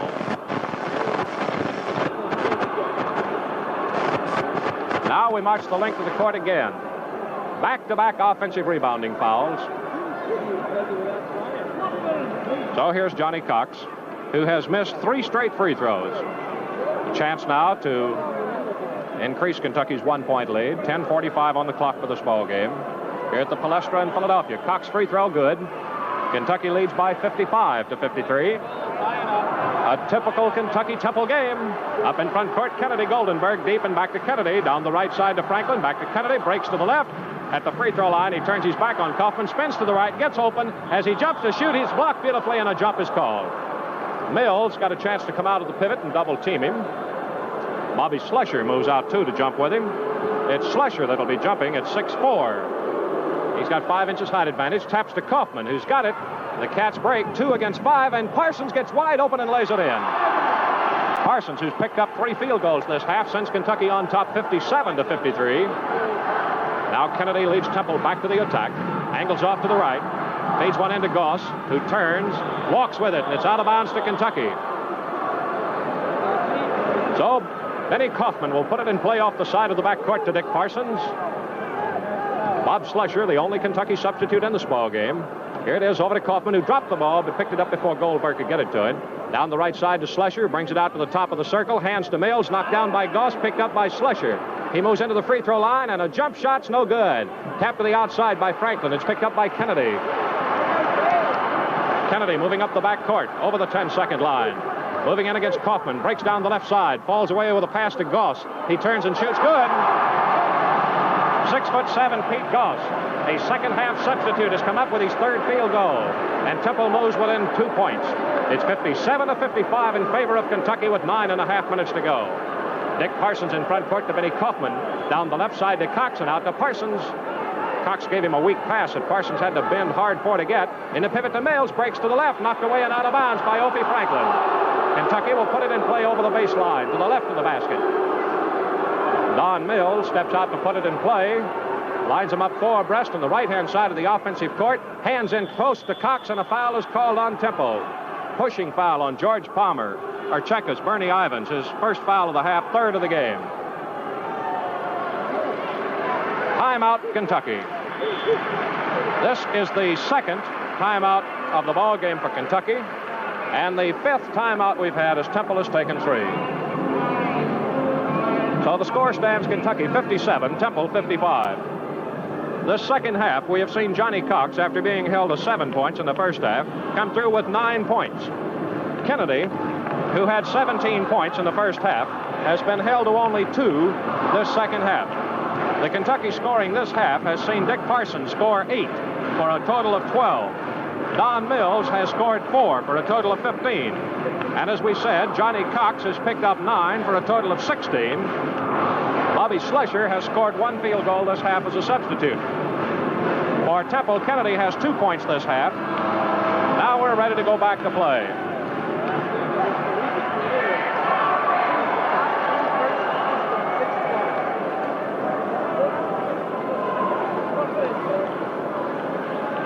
Waiting now for Johnny Cox to go to the Kentucky free throw line.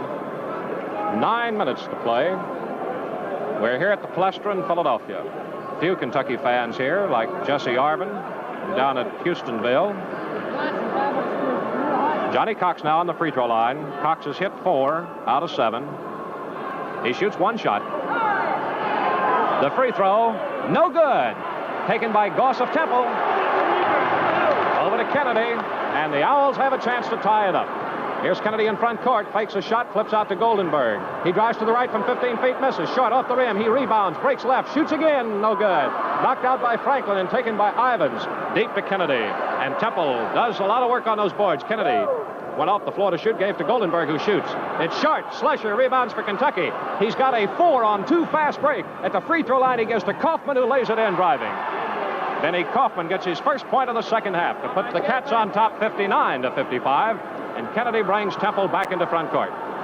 Angling off the left side with a pass to Franklin, who started at pivot and went to forward when Goss came in. Over to Goldenberg, who's out deep on the left side to Kennedy against Benny Kaufman. He drives out from 15 feet. He got it.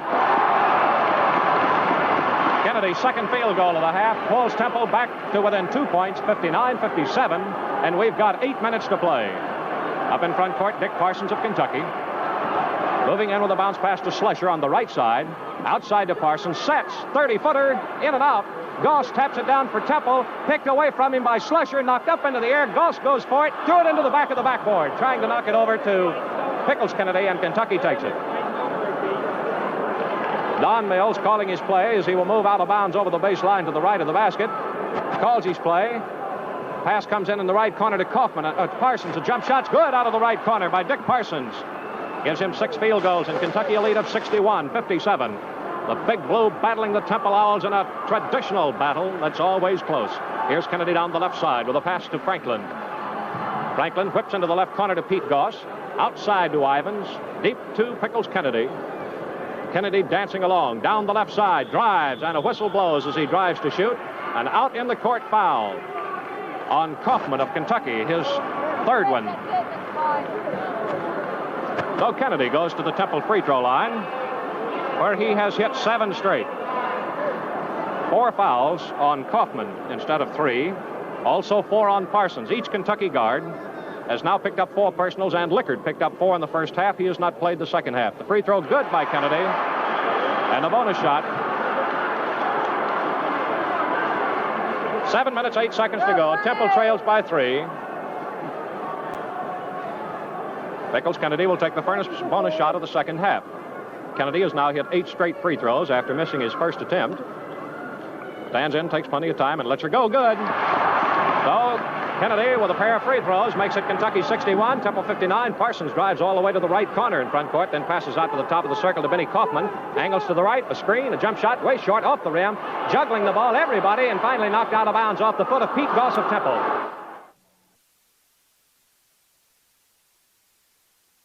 The Cats get it again to the left of the basket over the baseline. Don Mills yells his play. Kentucky leading 61-59. 2-point edge for the Cats.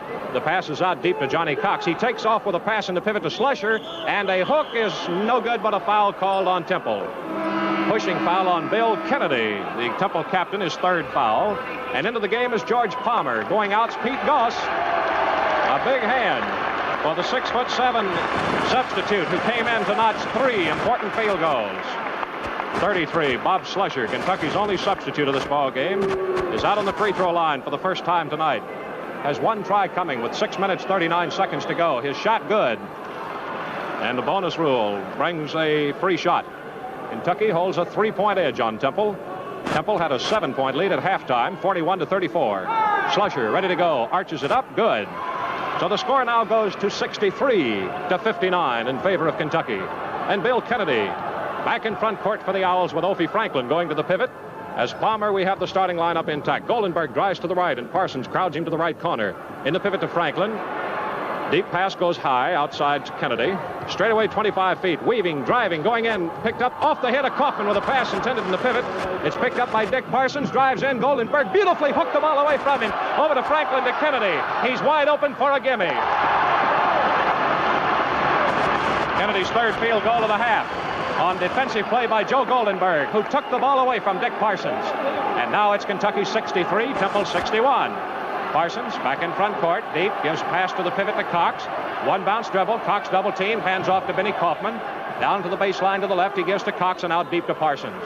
5 minutes, 50 seconds to go. Kentucky leading Temple 2 points, 63-61. Over to Slusher, out to Kaufman. Down in the pivot to Cox, he looks at Slusher go through. Triple teamed, he gives out to Kaufman. Kaufman moves to the right, cuts in, pulls up, gives to Slusher. He's open from the right and lays it in. Bobby Slusher has just picked up his 6th point of this half as a substitute. Puts Kentucky in front 65-61.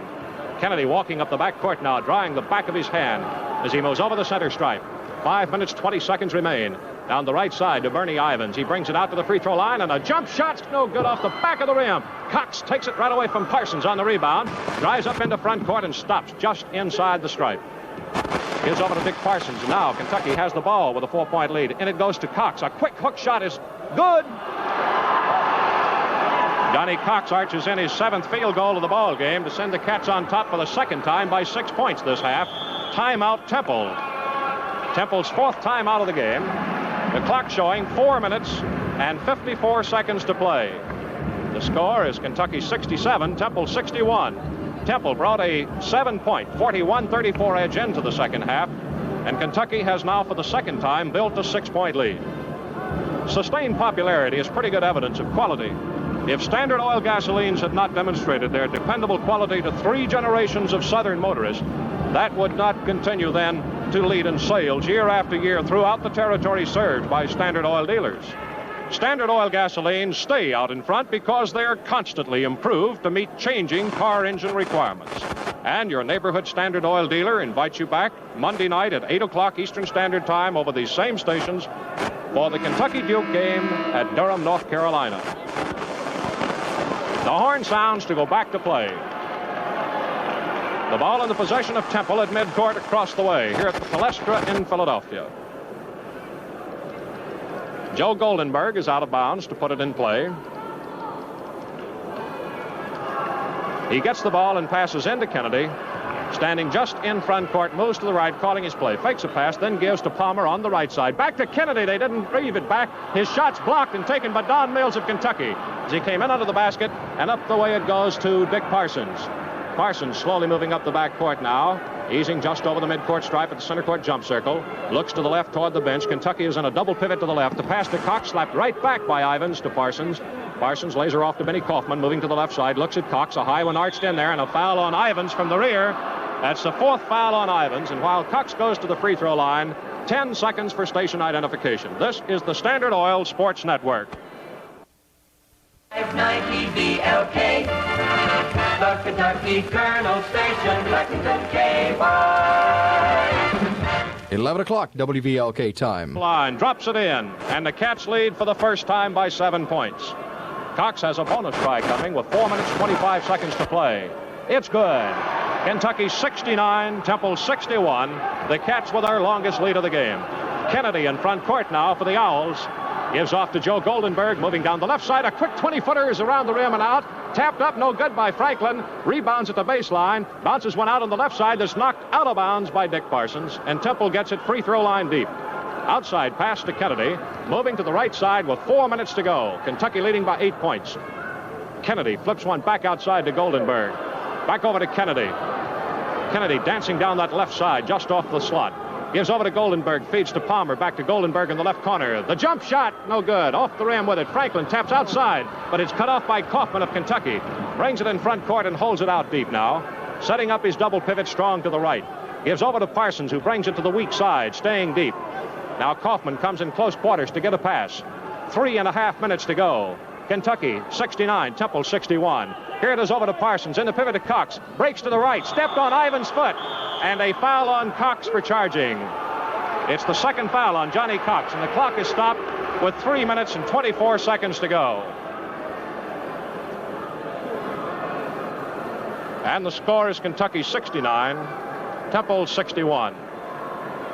In the last minute and a half, Kentucky has picked up 2 free throws by Cox, while Temple has been unable to mark. And now Ivins, 0 for 1, is on the free throw line for a single try, and it's good. He gets the bonus shot. Ivins playing with 4 personal fouls, as is Kaufman and Parsons, Kentucky guards. The bonus shot's good, and Temple is within 6 points, 69 to 63. Here's Dick Parsons in front court for the Wildcats.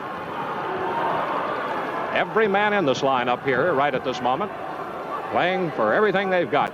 Here's Cox, hooks a high pass to Schleicher at the free throw line. He shoots, misses. Rebound knocked off, taken by Mills, who is fouled from the rear as he jumps to shoot. No good, as Palmer has drawn his 4th foul. Now each team has 2 men on the floor with 4 personals. Temple has Ivins and Palmer, their sophomore forwards, and 2 shots are being awarded to Don Mills. Mills, first shot, good. The horn sounds, and into the Temple lineup is Pete Goss, replacing George Palmer, who committed the foul. But with the substitution, Temple gains 7 inches of height advantage. Chekas 5, 6'7", Goss for 6'2", George Palmer. 3 minutes and 6 seconds on this clock. Kentucky with a 7-point lead. That's what Temple brought into the half. Second shot by Don Mills, good. And Kentucky for the second time this half leads by 8 points, 71 to 63. Bill Kennedy, the Temple captain, over the center court stripe against Benny Kaufman. Drives down the left side, fakes Mills, blocked the shot and took it off the backboard. Knocked down by Kennedy, it's picked up by Cox. As Kennedy fought back for it up to Kaufman, and a foul on Goldberg, who slapped for the ball and caught him across the arm. For Goldenberg, personal foul number 2. 2 minutes, 53 seconds to go. As Benny Kaufman goes to the free throw line, 2 for 3. St. Joseph beat Kentucky Wesley in the first game, having to withstand a Panther charge, 81 to 75. Coleman got 29. The shot's good by Benny Kaufman. Kaufman starting his first game tonight. On the line for a bonus shot as the Cats lead by 9 points for the first time in a game. Bonus shot no good. Cox slams it down and on the floor, fights with Kennedy and gets it at the baseline. Passes a high one over to Mills. Outside to Kaufman at the free throw line. Good. Benny Kaufman getting his 5th field goal since Kentucky on top, 74 to 63. The Cats have their longest lead of the game. Kennedy in front court to the right side. Passes to Goss at the free throw line. Over to Bernie Ivins against Cox. Whips one outside to Goldenberg. Goldenberg set, shoots over. No good, short. Cox rebounding for Kentucky. Flips it over to Dick Parsons. 2 minutes, 20 seconds to go. Big Blue in front by 11 points. In front court, coming by Parsons, gets away from Kennedy and turns to the outside. Kennedy slapping for the ball and missing. Kennedy now moving out on Parsons, who's been tom-tomming the ball, waiting for him to get in from the baseline. Into Cox, the hook, no good. Off the rim with it, Goss of Temple. Feeds it up to Ivins. Over to Goldenberg, knocked down by Kaufman, picked up by Kennedy, flips back to Goldenberg, who lays it in. Good. Gold counts. Foul on Kentucky. Personal foul is on Benny Kaufman, and according to our records, that's 5 of them. That's right. Benny Kaufman fouls out of the game. with 1 minute and 56 seconds to go, and Kentucky leading 74-65. Benny Kaufman has just started his first game for Kentucky, a junior college transfer from Lindsey Wilson in Columbia. And as he leaves the game, Kentucky owns a 9-point lead, 74-65. Kaufman picked up 8 points in the first half, 5 more in the second half, leaves the game with a total of 13. And coming into the ball game now is Bill Lickard. Timeout has been called. Kentucky has called the timeout. That's number 3 for the Wildcats. The clock still holding at 1:56. Bill Lickard started this ball game for the first time. He started at a forward and picked up 4 personal fouls in the first half. He was replaced by Bobby Slusher. Slusher started the second half, and we're seeing Lickard now for the first time here in the second half. Well, this quick reminder that we'll be back with you over these same Standard Oil stations Monday night at 8 o'clock Eastern Standard Time. We'll be broadcasting from the indoor stadium in Durham, North Carolina, where Duke entertains Kentucky. Temple is ready to go. They have Joe Goldenberg, who has picked up the field goal, his second of the game on the free throw line. He has 1 try coming. Don Mills at the pivot, Slusher and Cox at the forwards. We have Lickard playing at a guard position now with Parsons. For Kentucky now, every one of these boys, with the exception of Lickard, is from the mountains. Lickard is the only one out of the central part of the state. Of course, you would have to say Mills is from the foothills. Here's the shot by Goldenberg. It's no good. Dribbles off, tapped up by Franklin. No good. Rebounding Slusher on the bounce to the right side of the congestion. Moves it slowly up the backcourt. Goldenberg knocked it away from him. Picks it up for Temple now, and the Owls have it, trailing 9 points. Goldenberg drives out to the free throw line, pivots, and gives back deep to Kennedy. Kennedy breaks to the right, goes in from 10 feet, tries to pass one under the basket to Goss, to Franklin, who dropped it, gives it out to Ivins. Jump shot, good. Ivins cracks in his second field goal, and Temple battling back now with a full court press. Here's Parsons by Goldenberg, by everybody to the free throw line, gives over to Lickard. He brings it out deep now, pivoting and giving to Cox in a double pivot. Cox tries one out high that's taken by Parsons, knocked up in the air by Kennedy. Kentucky now trying to stall out with 1 minute 15 seconds to go, and a lead of 74-67. Temple has whacked that 4 points off that 11-point lead. Here's Lickard deep, double teamed and fouled by Kennedy. Bill Kennedy with his 4th foul, and Goldenberg comes out of the Temple lineup to be replaced by Cliff Crispin, Crispin, a 24-year-old junior, 6 feet 183, seeing action for the first time. And Lickard on the free throw line for the first time in the game will shoot 1. Kentucky leads 74-67, 1 minute 7 seconds to go. Temple has come up with 4 straight points though here. Lickard's shots no good, rolled out, and Goss rebounds for Temple. Over to Kennedy. Here's Cohen coming off the Kentucky bench as Kennedy drives. It's knocked out of bounds on a fine defensive play by Dick Parsons of Kentucky. The clock on the move shows 55 seconds to go as Kennedy bounces into Crispin, takes a return in the right corner, comes outside, spins, goes back to the baseline against Parsons. A collision and a foul called on Parsons of Kentucky. For Parsons, that's 5 personal fouls, and he comes out of the ball game with 48 seconds to go. So Kentucky's personal fouls now beginning to get them in trouble. Coming out of the game, Parsons with 14 points, 6 field goals, 2 free throws. Benny Kaufman had 13 when he fouled out at 1:56. Parsons fouling out now with 48 seconds to go, has 14 points. Coach Adolph Rupp down in front of the scorer's table saying something to Billy Ray Lickard as he's sending Sid Cohen into the game for the first time. 24-year-old junior from Brooklyn, New York, 6'1", 175. He started last week against Florida State. His mother, sister from Brooklyn are here in the crowd tonight seeing him play. Kennedy on the free throw line, shooting. He's hit 9 straight free throws as he pumps it up good. Kennedy on the line for a bonus try as the Owls move within 6 points. 48 seconds yet to go. Here's the bonus try by the 5'11" Temple captain. It's up. Good. So the score now stands Kentucky 74, Temple 69. Cohen in backcourt, pinned in by Kennedy, gives to Lickard, who walks with it. And Temple has got it out of bounds. The clock stops with 38 seconds to go. Now it's on the move. Crispin out of bounds, gives to Kennedy. The Owls are still very much in this thing as Kennedy shoots, no good. Goss taps, Ball out deep to Crispin, who picks it up on the bounce. Moves down the left side with 25 seconds to go. Out to Opie Franklin. Whips it over to Ivins. Jump shot good. Ivins with his third field goal. Here is Sid Cohen in backcourt for Kentucky. Runs into Crispin, and a foul on Crispin of Temple with 14 seconds to go. Crispin's first foul of the game. The score is 74-71 as Temple, down 11 points, has peeled off 8 straight. The ball, which got wet going up into the crowd, is brought to the Kentucky bench, dried with a towel. Sid Cohen, a young junior college transfer student from Kilgore, Texas Junior College, moves out to a ticklish situation on the Kentucky free throw line. 14 seconds to go. And Cohen, Sid Cohen on the Kentucky free throw line. The bonus rule applies. Kentucky 74, Temple 71. And here it is, down to the crux of the situation. Cohen ready to go. Sets, shoots, no good. Johnny Cox rebounds. Brings it out, and Kennedy immediately fouls him after only 2 seconds go off the clock. For Kennedy, that's all. He fouls out with 12 seconds to go. Gets a great hand. He comes out with 27 points. 17 in the first half.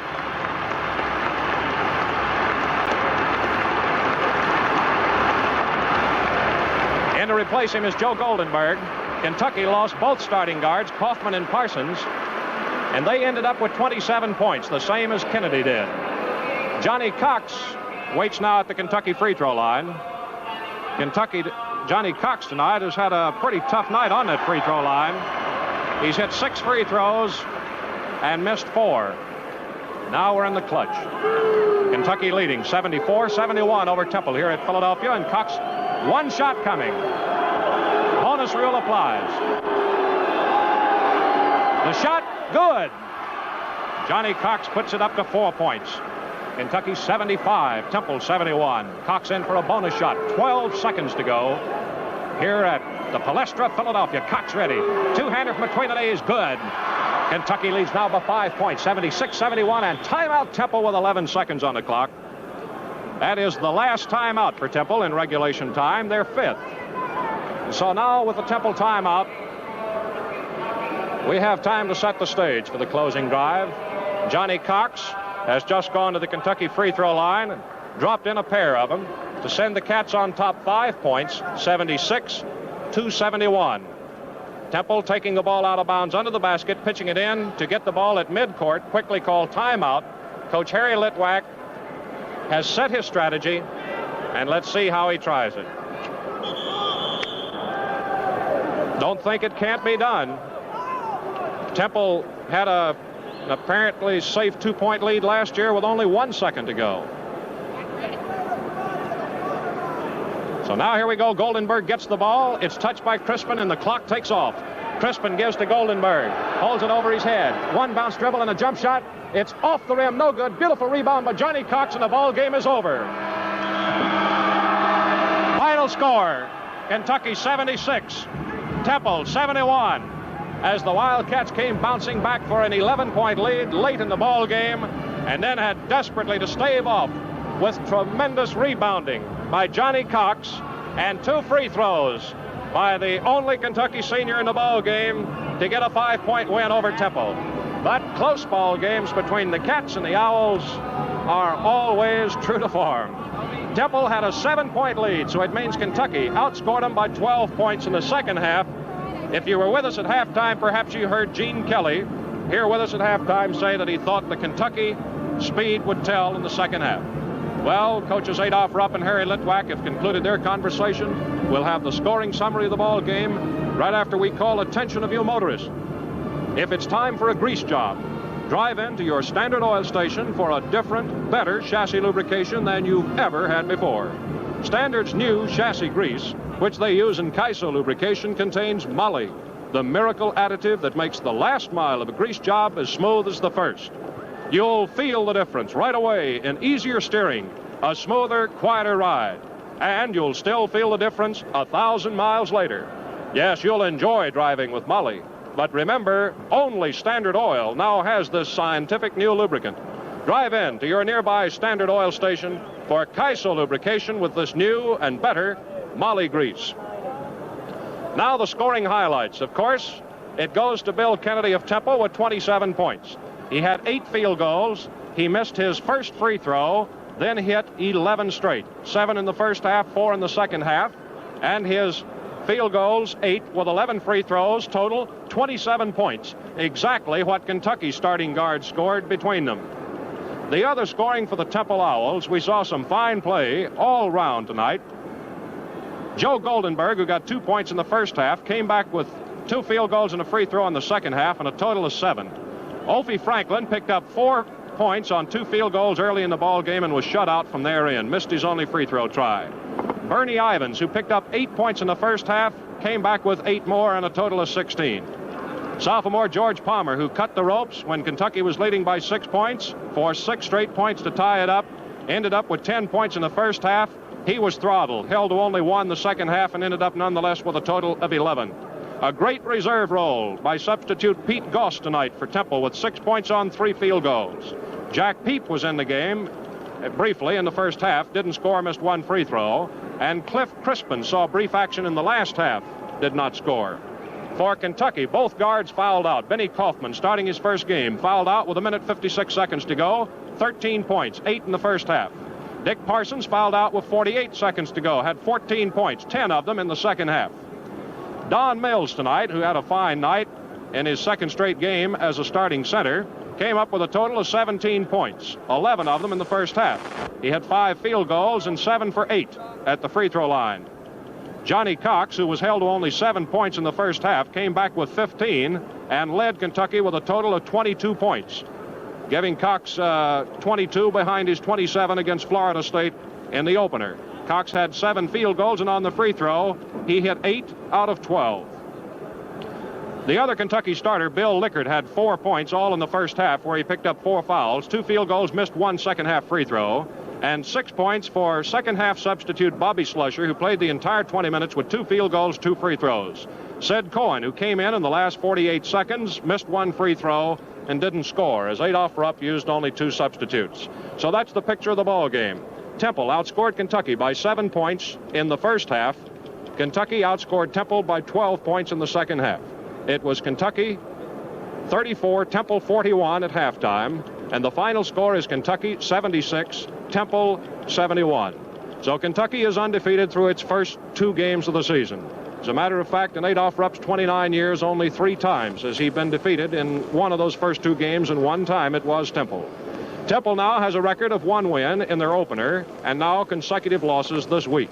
And their record is 1 win, 2 losses. Those are the highlights from tonight's Kentucky-Temple game. We'd like to thank our engineer, Del Dengate of Philadelphia radio station WIP, and invite you to be sure to listen in on Monday night when Standard Oil Company and Standard Oil dealers throughout Kentucky, Alabama, Florida, Georgia, and Mississippi will bring you the game between U of K and Duke University to be played at Durham, North Carolina. And December is a month for giving and receiving. In traffic, if you give the right-of-way to other drivers, you'll receive added years of safe driving. Now, this is Claude Sullivan from the Palestra in Philadelphia, wishing you good night and a pleasant weekend. Your final score again, Kentucky 76, Temple 71. This broadcast has been originated for the Standard Oil Sports Network by Lexington radio station WVLK. This is the Standard Oil Sports Network.